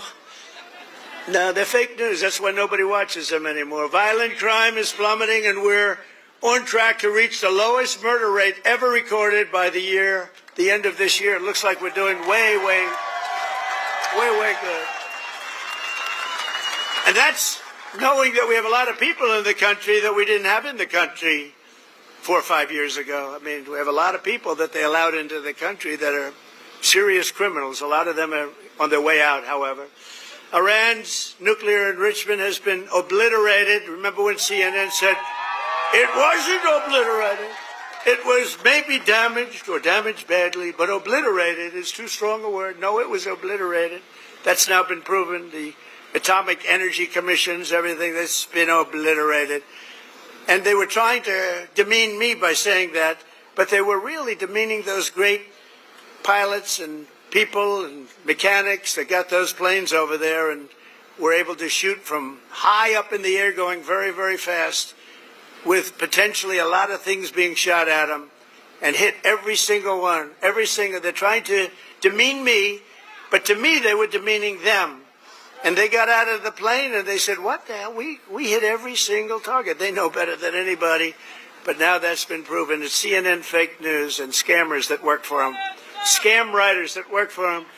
But we understand it and we fight it back. And a lot of people said, sir, don't criticize it because they're beneath you. No, they're not beneath me. Nobody's beneath. You got to put it. Otherwise, people don't understand. If you don't say something about it, you got to say it. These people did one of the greatest military hits and maneuvers in the history of our country, and I want them to be appreciated for it. So they're coming to the White House tomorrow night, and I'm signing the bill with the Speaker of the House. And by the way, Mike Johnson did a great job. John Thune did a great job. Everybody. This whole 2 weeks has been incredible, hasn't it? When you think of all of the victories, we stopped 5 nations from going to war, and somebody else will get the Nobel Peace Prize for their writing about Donald Trump. A professor at some school that you've never heard of has received the Nobel Prize for his writing about Donald Trump and what Donald Trump did. I'll say, what about me? I don't get it, but that's one of those things. But think of it, we stopped India and Pakistan, we stopped Kosovo and Serbia. They've been fighting for a long time. And a lot of it was trade. I said, you're not going to trade with us if you're going to go to war. And India, Pakistan was big, very big for a different reason. I mean, they have little things called nuclear weapons. You would have had pretty soon a nuclear war. We stopped that. In Africa, you look at what was going on in the Congo with Rwanda. That war was going on for 30 years. 30 years, and we stopped it, and it was vicious. 6 million people killed, and it was a bad one. It was killed and killed badly. Machetes. You know what a machete is? You don't want to know. And we just did a really great job. And then, of course, you cap it off with the perfect hit in Iran, where they were talking awfully badly. Death to America, death to Israel. They were talking awfully badly, and they're not talking badly anymore, to be honest with you. And we might even meet with them and see if they want to meet. They want to meet, and we'll see if we can do something. But they want to meet. I think they want to meet very badly. But our allies have agreed to pay over $1 trillion a year for our defense. You saw what happened in NATO. In fact, we have our ambassador to NATO here. Where's our You know that guy? In Iowa, they know him. Big Matt Whitaker. We have Matt Whitaker from Iowa. I wasn't going to hire him, and then I said, Matt, you come from Iowa, don't you? Yes, sir, I do. Okay, you're hired. Anybody comes from Iowa, I hire. And every branch of the U.S. military is setting records for new enlistments. You know, remember a year ago, it was embarrassing. They couldn't get anybody to go into the military. They couldn't get anybody to go into the police or fire departments. They couldn't get anybody to go into government. And now we just set a record, a new record of enlistments in every single branch of the military and in all police forces. 1 year. 1 year ago, I remember saying to our great First Lady, I said, you know, First Lady, I call her First Lady because it makes me feel good. First Lady, isn't it terrible? You're saying good night, First Lady, my darling. Because it reminds me that I'm president. That's why. Now, I said, First Lady, it's terrible. Nobody wants to join our military force. And you know, that was very demeaning to the people that are in there, that have been in there for a long time doing a good job. And then all of a sudden, like, we get elected and there's a spirit in the country and we start doing well. We have victory after victory in so many different things, especially economically. We're doing so good. We have hundreds of billions of dollars flowing in from other countries. We have plants being built all over. I mean, a little less here because you have enough with your farm. Oh, by the way, but I did get beef and I got ethanol into Europe. You saw that. You saw that. United Kingdom, they didn't want to do it. You know, they never took our beef and they never took our ethanol, and we said, got to do it, and they did, and they were great. We made a wonderful trade deal with them, but we're doing that all over. Is ethanol very important still for Iowa? Is it still? Yes?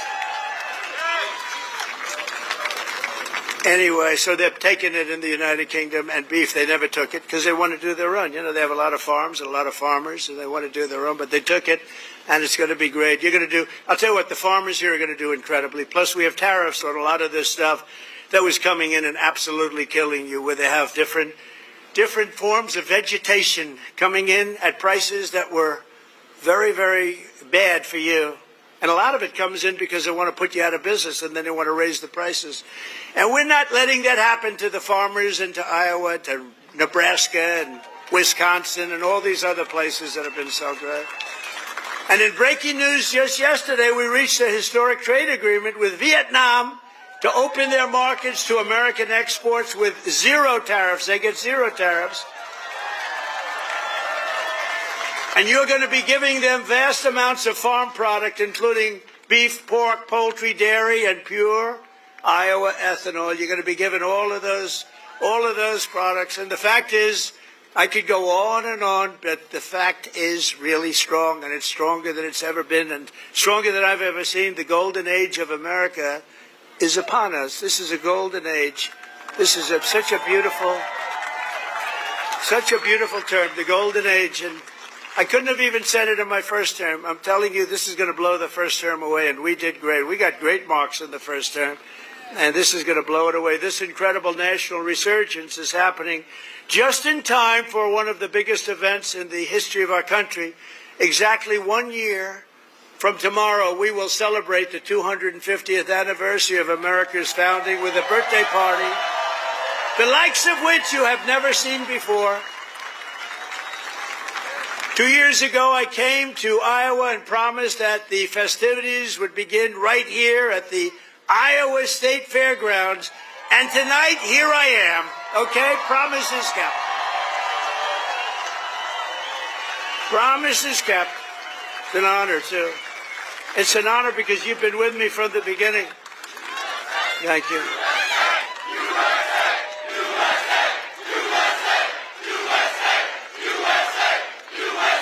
Thank you very much. No, it is an honor. You've been with me from the beginning. It was without doubt. In fact, I had some moments when I said maybe they might not, fake stories were put out there like, I don't like corn. I don't like corn. I love corn. But they give you fake news. I said, do you think that's going to hurt me in Iowa? My numbers went up. No, I don't know. I can't figure you people out. This evening, we're officially launching America 250, an enormous year-long nationwide celebration of our heritage. It's really also a celebration of our flag, our great American flag, and our glorious American freedom. Did anybody see the beautiful flag I put up in front of the White House? Right? Everyone's liking it. Everyone's liking it. I actually put two up. I put one in the front and one in the back. I didn't want to go too crazy. I thought that would be enough. You know, they're big. They're about as big as you can get. We're proud of it. We will be announcing many more details in the weeks to come, but there are just some of the things that we have planned. And I have to say first, in honor of the wonderful tradition of fairgrounds like this one, this is a great fairground. As you know, I've been here before. We will be orchestrating what we're calling the Great American State Fair, and it will start right here in Iowa. Right? So we're starting it off in Iowa. Now we're starting it off at your great fairgrounds, and we're going to have a big crowd just like we do tonight. That's a big crowd. I can't even see the end of it. So thank you back there. I'd like to move the press back so they could see better. But the Great American State Fair will bring America 250 programming to fairgrounds across the country, culminating in a giant patriotic festival next summer on the National Mall, featuring exhibits from all 50 states, and all 50 states are excited, and I was excited. You know, when I did the 250, there was nothing I could do. It was 250, it was 250, so I can't say that was my baby. The country happened to be 250 years old, but what I did do is during my first term, I got the Olympics, and I got the great soccer, you know, that whole deal, right? We call it soccer, they call it football. I got them both. I got the Olympics. First I got the Olympics, and I got it. I was president, and I said, you know, it's a shame. It's a shame. I got the World Cup, and I have the Olympics, and I did it. And you have no idea. President Obama didn't want to make a call to the Olympics. You know why? Because he went to Switzerland or wherever, and he said, you know, if a president goes to get the Olympics, you have to have a deal. You have to be chosen. He went there and he came in fourth, so he hated them, I guess. And he was unwilling to make a call, and they called me up. Democrats called me up, actually, from Los Angeles, and I said, I'll do it. I made the call, and I couldn't get the people off the phone because they were so starved for love, because nobody would call them from. Anyway, we made a deal. I got the Olympics. Then we got the World Cup with Johnny. We got the World Cup, and I got them both, and I looked at my people. I said, isn't it a shame? I got these two, but it wasn't in the next 4 years. It was right after that and the one after that. And I got the Olympics, I got the World Cup, and we also have 250, so it's a pretty wild term. But I got these two things that are incredible. Nobody else could have done it. I'm telling you, everybody wanted it. Nobody could have done it. And I said, and I won't be president because I'll be president for 4 more years, but it won't be. And then they cheated and rigged the election. They rigged. You know, they don't even turn off the cameras when I say that now because now they know it's true too. But they knew it was true before. Remember, the cameras used to immediately turn off. You see all those beautiful red lights go off. Now I can say whatever I want because they know it's true. But they knew it was true before. It's fake news. That's what they call it. But you know what? This term is much more consequential than if I had done it the more traditional way. This was slightly harder, believe me. It's slightly more dangerous because there are criminals on the other side that tried to put your president in jail and went after him, just like they do in third world countries. And we all beat him together. We beat him because our level of popularity was so high. And it was high because I explained the situation. When these thugs came around, I explained it to the people. And fortunately, I was able to be on a lot of television, I did whatever you had to do. I had to explain it. Then they said, wow, that's fake stuff. It was fake. They're a bunch of bad people, but we kicked their ass and we're going to continue to do well. And I appreciate it. And there was nobody more loyal than Mr. Kaufman, who's fantastic, and Iowa, and his son, who's maybe more fan. Where the hell is he? Stand up. Where's your boy? His son is better than him, I'm telling you. And he doesn't mind. I have a lot of fathers who would be very insulted if I said that. But they're bad people. He's a good guy. He's got a son who's fantastic. You know that. I think he's probably here someplace. Come to think. Where is? Oh, he's better looking than you, too. Good. Thank you. Great job. Nobody more loyal than the people of Iowa during that period of time when we had to show our stuff. But we just celebrated the 250th anniversary of the Army at Fort Bragg. You know, they changed the name, and we changed it back to Fort Bragg. The people of North Carolina came up. They said, sir, we want to really have the name of Fort Bragg back. Everybody was saying that. They kept calling it Fort Bragg. I changed it back. You know, these radical left lunatics changed the name of Fort Bragg. So we won World War II. We won World War I. We won other wars. We won everything from Fort Bragg and other places that we were also changing many of them back. And then we decided to change the name. Now, I tell people, you know, it's incredible. We're the only people. We win 2 world wars from a place, and then we say, let's change the name. So we changed it back, and the people are very happy in North Carolina right now. And we just celebrated, because the 250 was for the Army, was 1 year earlier than the, which makes sense. You know, we had a little Army, we did well, and, you know, we have a nation. So it was 1 year earlier than the nation itself. And we had a beautiful parade in Washington, D.C. the other day. It was fantastic. You know, it was amazing. Because it was the weather was so overcast and it looked so bad. And a week before they said, oh, it's going to rain. I said, oh, man, we're bringing all these Army tanks. We're bringing all these people, these men and women. They're going to march down Fifth Avenue or wherever. This is terrible. It's going to rain. And then on the day we woke up, rain is projected all night long, heavy. Oh, I'm saying I'll get my hair soaking wet. My hair's going to be soaking wet. I'll be crazy. I'll say, you know, this is terrible. It's going to rain 1 o'clock in the afternoon. The thing was at 8 in the evening, 1 o'clock. Rain is forecast at levels you haven't seen before. And I said, oh, this is it. And so the generals called me, sir, we could change it, but this is the Army. We're sort of used to bad weather. I said, no, don't change it. I'll wear a raincoat and I'll wear a big fat hat so I don't get totally drenched. I'll be okay. I'm such a tough cookie. And then what happens? We get there, and there's no rain, and we go 1 hour, 2 hours, 3 hours of watching these great guys marching down Fifth Avenue. It never rained. And then I thought to myself, global warming, they're telling us what's going to happen in 250 years to our planet, but they can't tell us it's going to rain 3 hours before the event. In 250 years from now, the planet's going to burn up or freeze up. And, you know, remember when they said they called it global warming, then global cooling? They had all different things. Now they just changed it to climate change because climate change you can't miss. How's it doing? Climate change every time. If it's cold, if it's hot, if it's rainy, if it's sunny, if it's too crazy, we have climate change. But think of it. They're telling you what's going to happen in 100 years. The oceans are going to rise 1/4 inch and everyone's going to be wiped out. No, you're going to have more oceanfront property if that happens. It's okay. Not the worst. And think of it with all of the nuclear weapons. Remember Biden had always used to say, it is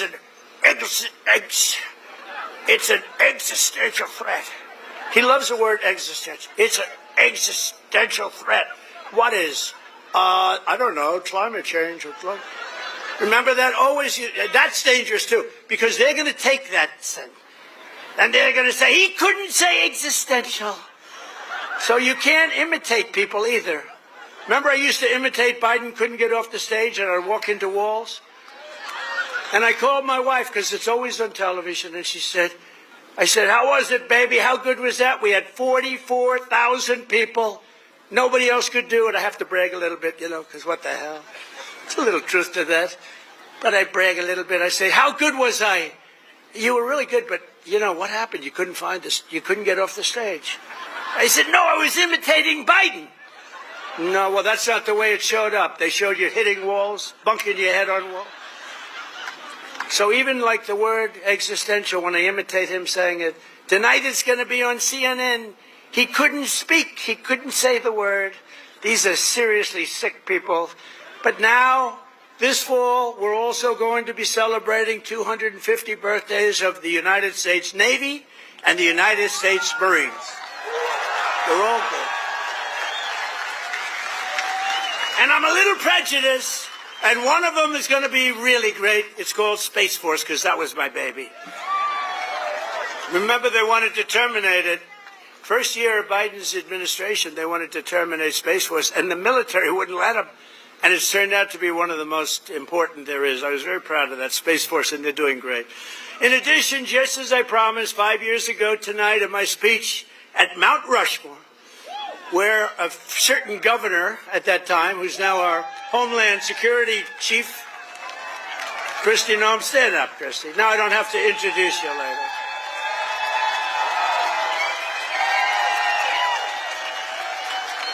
You know, I hired Tom Homan for the border, and I said, Tom, I want you to give me who'd be the best to be the Secretary of Homeland Security, which is essentially his boss. He said, Christy Noem, sir. I said, Christy Noem? You gotta be kidding.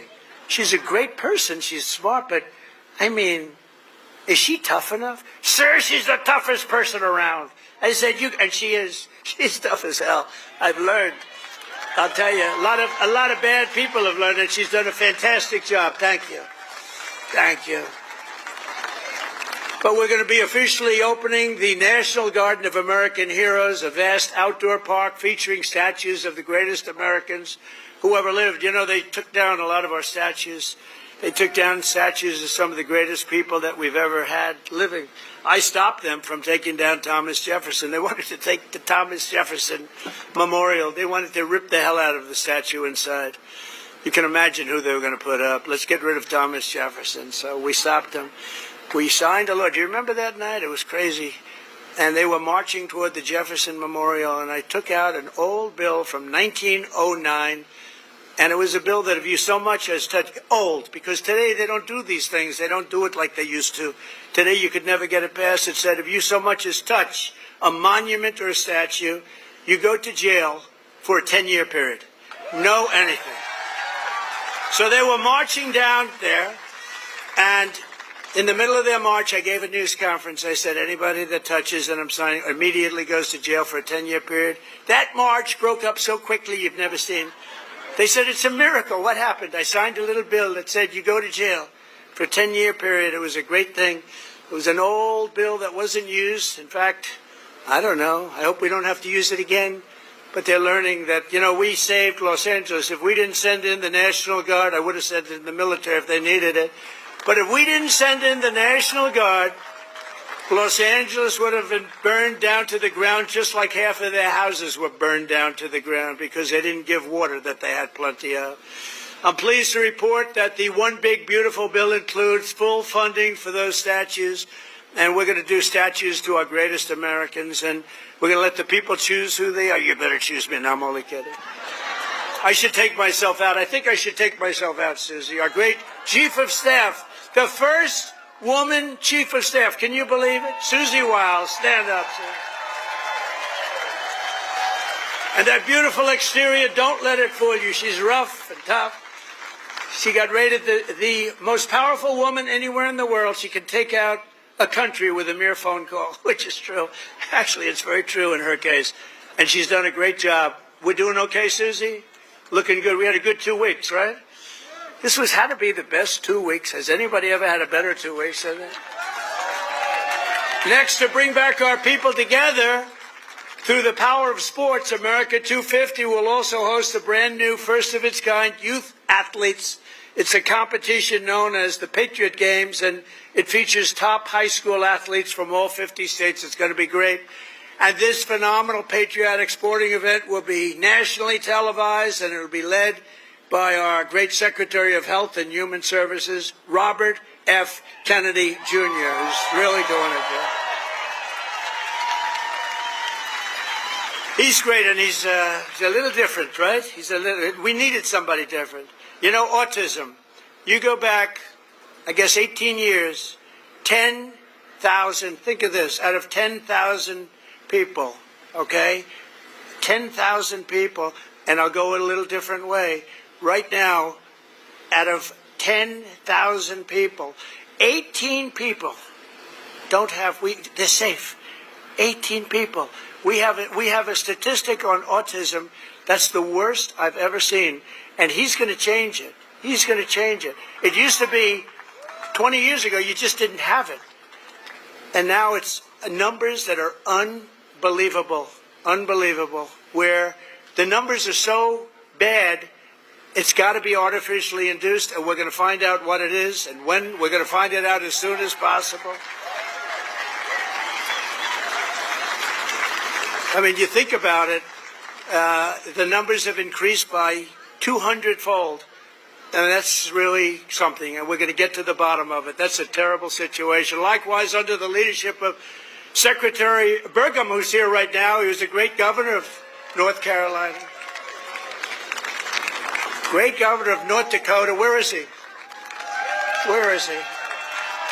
Mr. Secretary. And he's in charge of energy plus a lot of land. He's the biggest landlord, I guess, in the world. But he was a great governor of North Dakota. And he was very special in so many ways. He became an energy expert. And he came to me and I said, I want you to be the head of energy. He said, no, we have one man that's better than me. And that was Chris, right? And put him in charge. And we merged the two. And he's got all the land with all the oil. And the other one has all the expertise to get the oil out of the land. And Chris is doing great. And you're doing great, Doug. And I appreciate it. And say hello to Catherine and everybody. You're doing a great job. We have a great cabinet. So every one of our national park, battlefields, and historic sites are going to have special events in honor of America 250. And I even think we're going to have a UFC fight. We're going to have, does anybody watch UFC, the Great Day in the World? We're going to have a UFC fight. We're going to have a UFC fight. Think of this, on the grounds of the White House. We have a lot of land there. We're going to build a little, we're not, Dana's going to do it. Dana's great, one of a kind. We're going to have a UFC fight, championship fight. Full fight, like 20, 25,000 people. And we're going to do that as part of 250 also. We're going to have some incredible events, some professional events, some amateur events. But the UFC fight's going to be a big deal too. And to fund improvements and enhanced experiences across the park system, for this anniversary, I've just signed an executive order to raise entrance fees for foreign tourists while keeping prices low for Americans. And we're going to do that. The national parks will be about America first. We're going to take it America first for the national parks. And these are just a few of the many programs, initiatives, celebrations that will renew for our national pride. We're going to have great pride. I think we do have great pride. I think we have more pride and more spirit in our country right now than we've had in 50 years.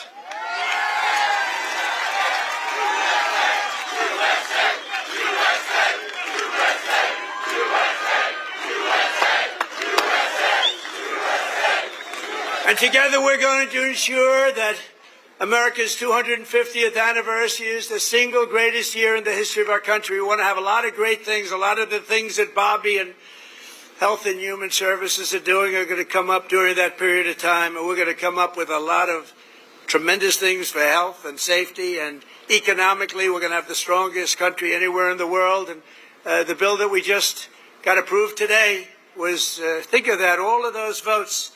2 negative votes, but we had no Democrats. 2 negative votes in the Republicans out of all that. So I want to thank those great Republicans that voted to get it in. You know, we could only lose 3. If we lost 3, trouble. And we didn't lose 3. We lost 2, and I'm sure if I needed the 2, I could have gotten them too. But we're pleased to be joined tonight by many friends who will help make that possible, including, and I introduced Doug Burgum already from North Dakota, and just a great. He was really one of the best. Was he a better governor than you? Would you say, Christy? Was he better than you? I don't know. Because they were neighbors, you know. You had North Dakota, you had South Dakota. Brooke Rollins, thank you, Brooke. Great job. She's now the Agricultural Secretary. Christy Noem, great governor also, but she's doing I don't know, this. Do you like this better than being governor? Don't say. Don't say. They love you in the state. Don't say. Maybe the most important guy in this whole place. You know, a lot of projects have stopped using environmental stuff. A lot of projects have stopped. They use it as a weapon, the radical left and others. They use it as a weapon. This man is the greatest. He's doing a job that's incredible. Doug would tell you that. Everybody will tell you that. Lee Zeldin. He's the head of the EPA, the Environmental Protection Agency. He's the head of it. Great guy. He was a great politician, a tremendous congressman. He ran for governor of New York, which is tough. And he almost won. I'm glad he didn't win, actually. I wouldn't have you right now. And I said, Lee, a nuclear power plant, we give you 1 week to get me the approval. So, but he's been done great. And we have factories and we have plants all over the world right now, and they're being built and they're going up. Also, Governor Kim Reynolds from Iowa. Thank you, Kim. Thank you very much. Thank you for being here. Appreciate it. Thank you very much. And Lieutenant Governor Chris Corner. Where's Chris? Chris Corner. Thank you, Chris, very much. Great job. You have Senator Chuck Grassley and Joni Ernst. Chuck! Hi, Chuck. Wow. That's great. He's doing great, too. He's got more energy than all of us. And where's Joni? Is Joni here? Hi, Joni. Very good. Good job. Thank you very much. Thank you very much, Joni. And you have members of Congress, Ashley Hinson, Marionette Miller Meeks, Zach Nunn, Randy Feenstra. Good group. We flew in together, and boy, they were nice. They were so happy at that victory today, weren't you? Randy, thank you very much. Thank you very much. That was great. We had a good flight. We have an ambassador who's been my friend for a long time, Monica Crowley. I heard her speak. I thought she did really well. Thank you, Monica. And you know Matt Whitaker, a man from Iowa, ambassador to NATO. We also had a person, I have to give her credit, Brenna Byrd, Attorney General. She came out and she endorsed me very early, and I appreciate it. She came out, she endorsed me. I said, thank you very much. Who the hell is that? She's great. Former State Senator Brad Zahn. Oh, my man, there he is. I haven't seen you. He was the first man in the entire country that endorsed me, right? Not just from Iowa. He endorsed me 3 months before I ran. He said, that guy from New York should run. So I want to thank you. Really great. You're looking good, too. He looks like the Marlboro Man. Handsome guy. Iowa Speaker, Pat Grassley. Pat, thank you very much, Pat. Good. Nice to see you, Pat. Iowa Senate Majority Leader, Jack Whitver. Thank you, Jack. Thank you, Jack. Iowa House Majority Leader-elect, Bobby Kaufman. Thank you, Bobby. Great future.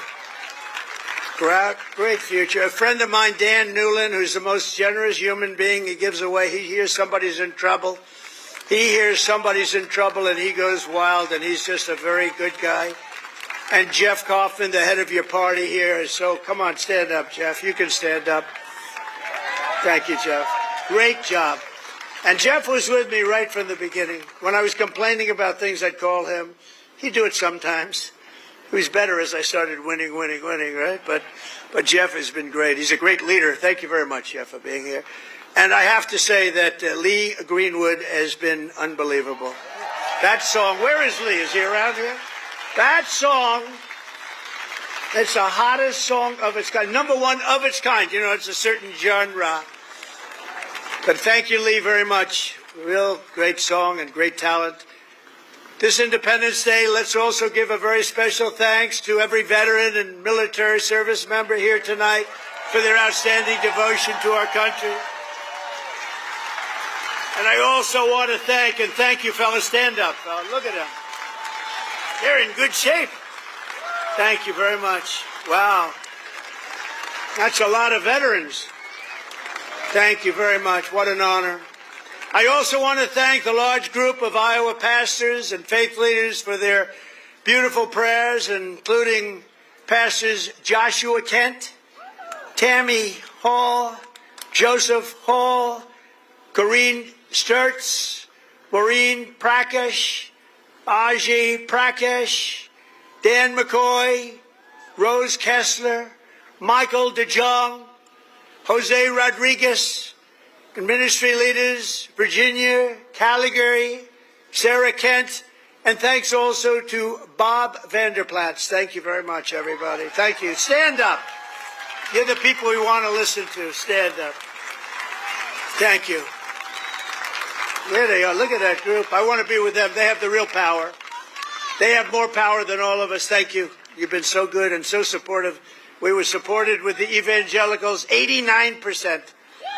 And we're looking for the other 11%. We don't believe it. As we prepare to celebrate 2.5 centuries of freedom, I'm inviting America's great religious communities to pray for our nation and for our people. From the beginning, this has always been a country sustained and strengthened by prayer. So important. If we bring religion back stronger, you're going to see everything get better and better and better. You're going to see it get better and better. So as we chart our course toward the next 250 years, let us rededicate ourselves to one nation under God. Right?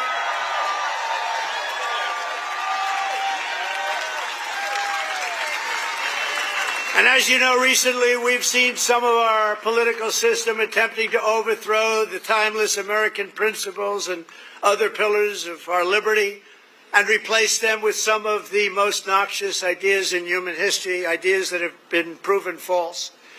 Members of Congress and even former presidents have been openly embracing vile creeds such as socialism, Marxism, and straight-up communism. In New York, they're trying to elect a communist, Zoran Mamdani, the guy who wants to defund the police, take over the stores and run the stores and have the people hand out goods. And when everything falls apart, it always does. It always works that way. It never has worked any other way. Anarchy and dictatorships prevail. This guy is a communist at the highest level, and he wants to destroy New York. I love New York, and we're not going to let him do that. Generations of Americans before us did not shed their blood only so that we could surrender our country to Marxist lunatics on the eve of our 250th year. As President of the United States, I'm proclaiming here and now that America is never going to be communist in any way, shape, form, and that includes New York City. And under my administration, we're bringing back freedom and liberty, law and order, and above all, we're bringing back common sense, right? Common sense. On day one, I stopped the weaponization of government against people of faith, and we created the Department of Justice Task Force combating anti-Christian bias. And I have to tell you, Pam Bondi is doing a great job. Pam Bondi is doing a great job. Attorney General. I ended the Green New Scam and terminated the insane, this is insane, the electric vehicle mandate where everybody had to have a car that happened to be all electric in the next few short years. The mandate. Some people want to have gasoline powered. Some people want to have hybrids. Maybe even someday hydrogen. Right now I don't like it because when they blow up, they don't ever find the body. They find the body about 5 blocks away. That does not sound promising to me. They said, no, it's getting better. I said, that's okay. Let somebody else use it. But we're not going to have all electric. We're going to have electric if people want it. Electric is great. But gasoline, people like better in many cases. But you can have whatever you want. But it's ridiculous to mandate that everybody's going to be driving an electric car in 5 years from now. So I ended it. I signed an order to begin eliminating the Federal Department of Education and send education back to the states. That means Iowa's going to run their own education. You're going to have to run your own education. Iowa will, I use you in my thoughts. Whenever I always say Iowa and Indiana, and I'd mention certain states, but you want to run your own education because you don't want the bureaucrats in Washington doing it. And I made English the official language of our country.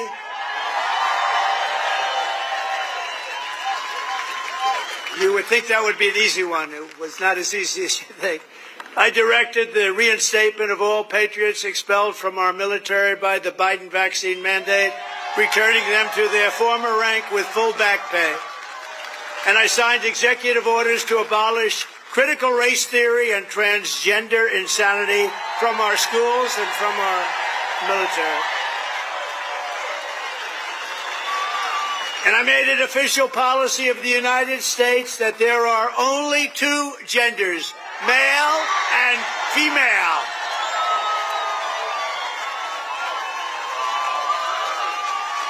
And if it's okay with Iowa, we are keeping men out of women's sports. Is that okay?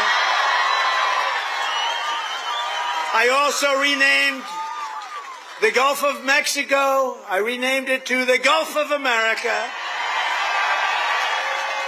And we're restoring the name of the greatest president, one of the truly great presidents, somebody that made our country very rich, William McKinley, to Mount McKinley in Alaska. So in conclusion, in everything we do, we're once again defending the values, traditions, and beliefs that made every generation before us so very proud to be American. You know that better than anybody in Iowa. And here in Iowa and across this land, we believe that America is an exceptional nation, blessed by God. It's really destined to be the freest, strongest, the greatest country ever to exist on the face of the earth. And we're going to make it that way much more so than it's ever been. We believe in the wisdom of our founders who declared that our rights do not come from bureaucrats in Washington. Our rights come from our Creator in heaven. That's where our rights come from. And we reject government discrimination and so-called diversity, equity, and inclusion mandates. They're just about washed out the window, actually. They're just about over with. We're just about finished. In this country, we believe in hard work and we believe in merit. And by the way, we're allowed to have merit. We're now back to being a merit-based system. We had a decision in the United States Supreme Court. Our country is now a country based on merit. We oppose censorship, price controls, open borders, and sex changes for children. We support our troops, respect our police, and salute the heroes of ICE and Border Patrol. We cherish our Constitution, and we defend free speech, free assembly, religious liberty, and the right to keep and bear arms, our Second Amendment. We take our pride in our heritage, and we want it in a beautiful heritage that we have, and we teach our children to love our country, honor our history, and always respect our great American flag. You have to respect our flag.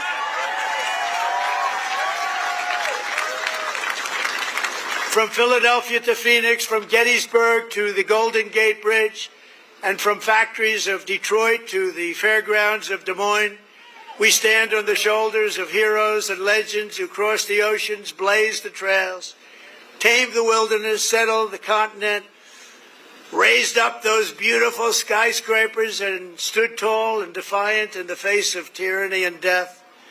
From 1776 all the way through today, American patriots have won triumph after triumph. We've had victory after victory, and let nothing stand in the way of the USA, which we love so much. It was hardworking citizens like you who won our independence, secured our liberty, and built this country with courage, grit, and skill. And starting right here in Iowa, it's such a great place, and I hope you love it, but it's such a great place. You should love it. You should love it. You know, sometimes you take things for granted. This is one of the really great places, but I've been all over. It was hardworking citizens like you who saved our country in November 2024. Think of that, November 25th. Who would have thought there'd be this much of a change this fast? I didn't even think it would happen this fast. Happened at a level that nobody even thought possible. Again, we have the hottest country anywhere in the world. Today, with your help, America is free, America is proud, and America is sovereign once more. And this 4th of July, our magnificent destiny is closer than ever before. We are one people, one family, and one united American nation. We will never give in. We will never give up. We will never back down. And we will never, ever, ever surrender. We will fight, fight, fight. We will win, win, win, because we are Americans and our hearts bleed red, white, and blue.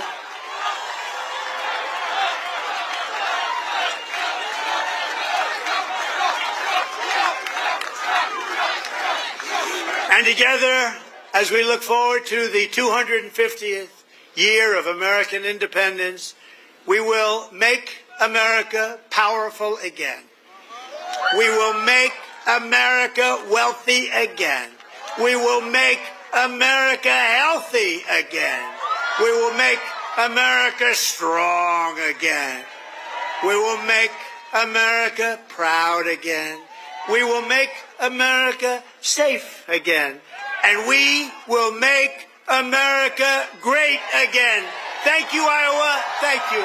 Thank you very much.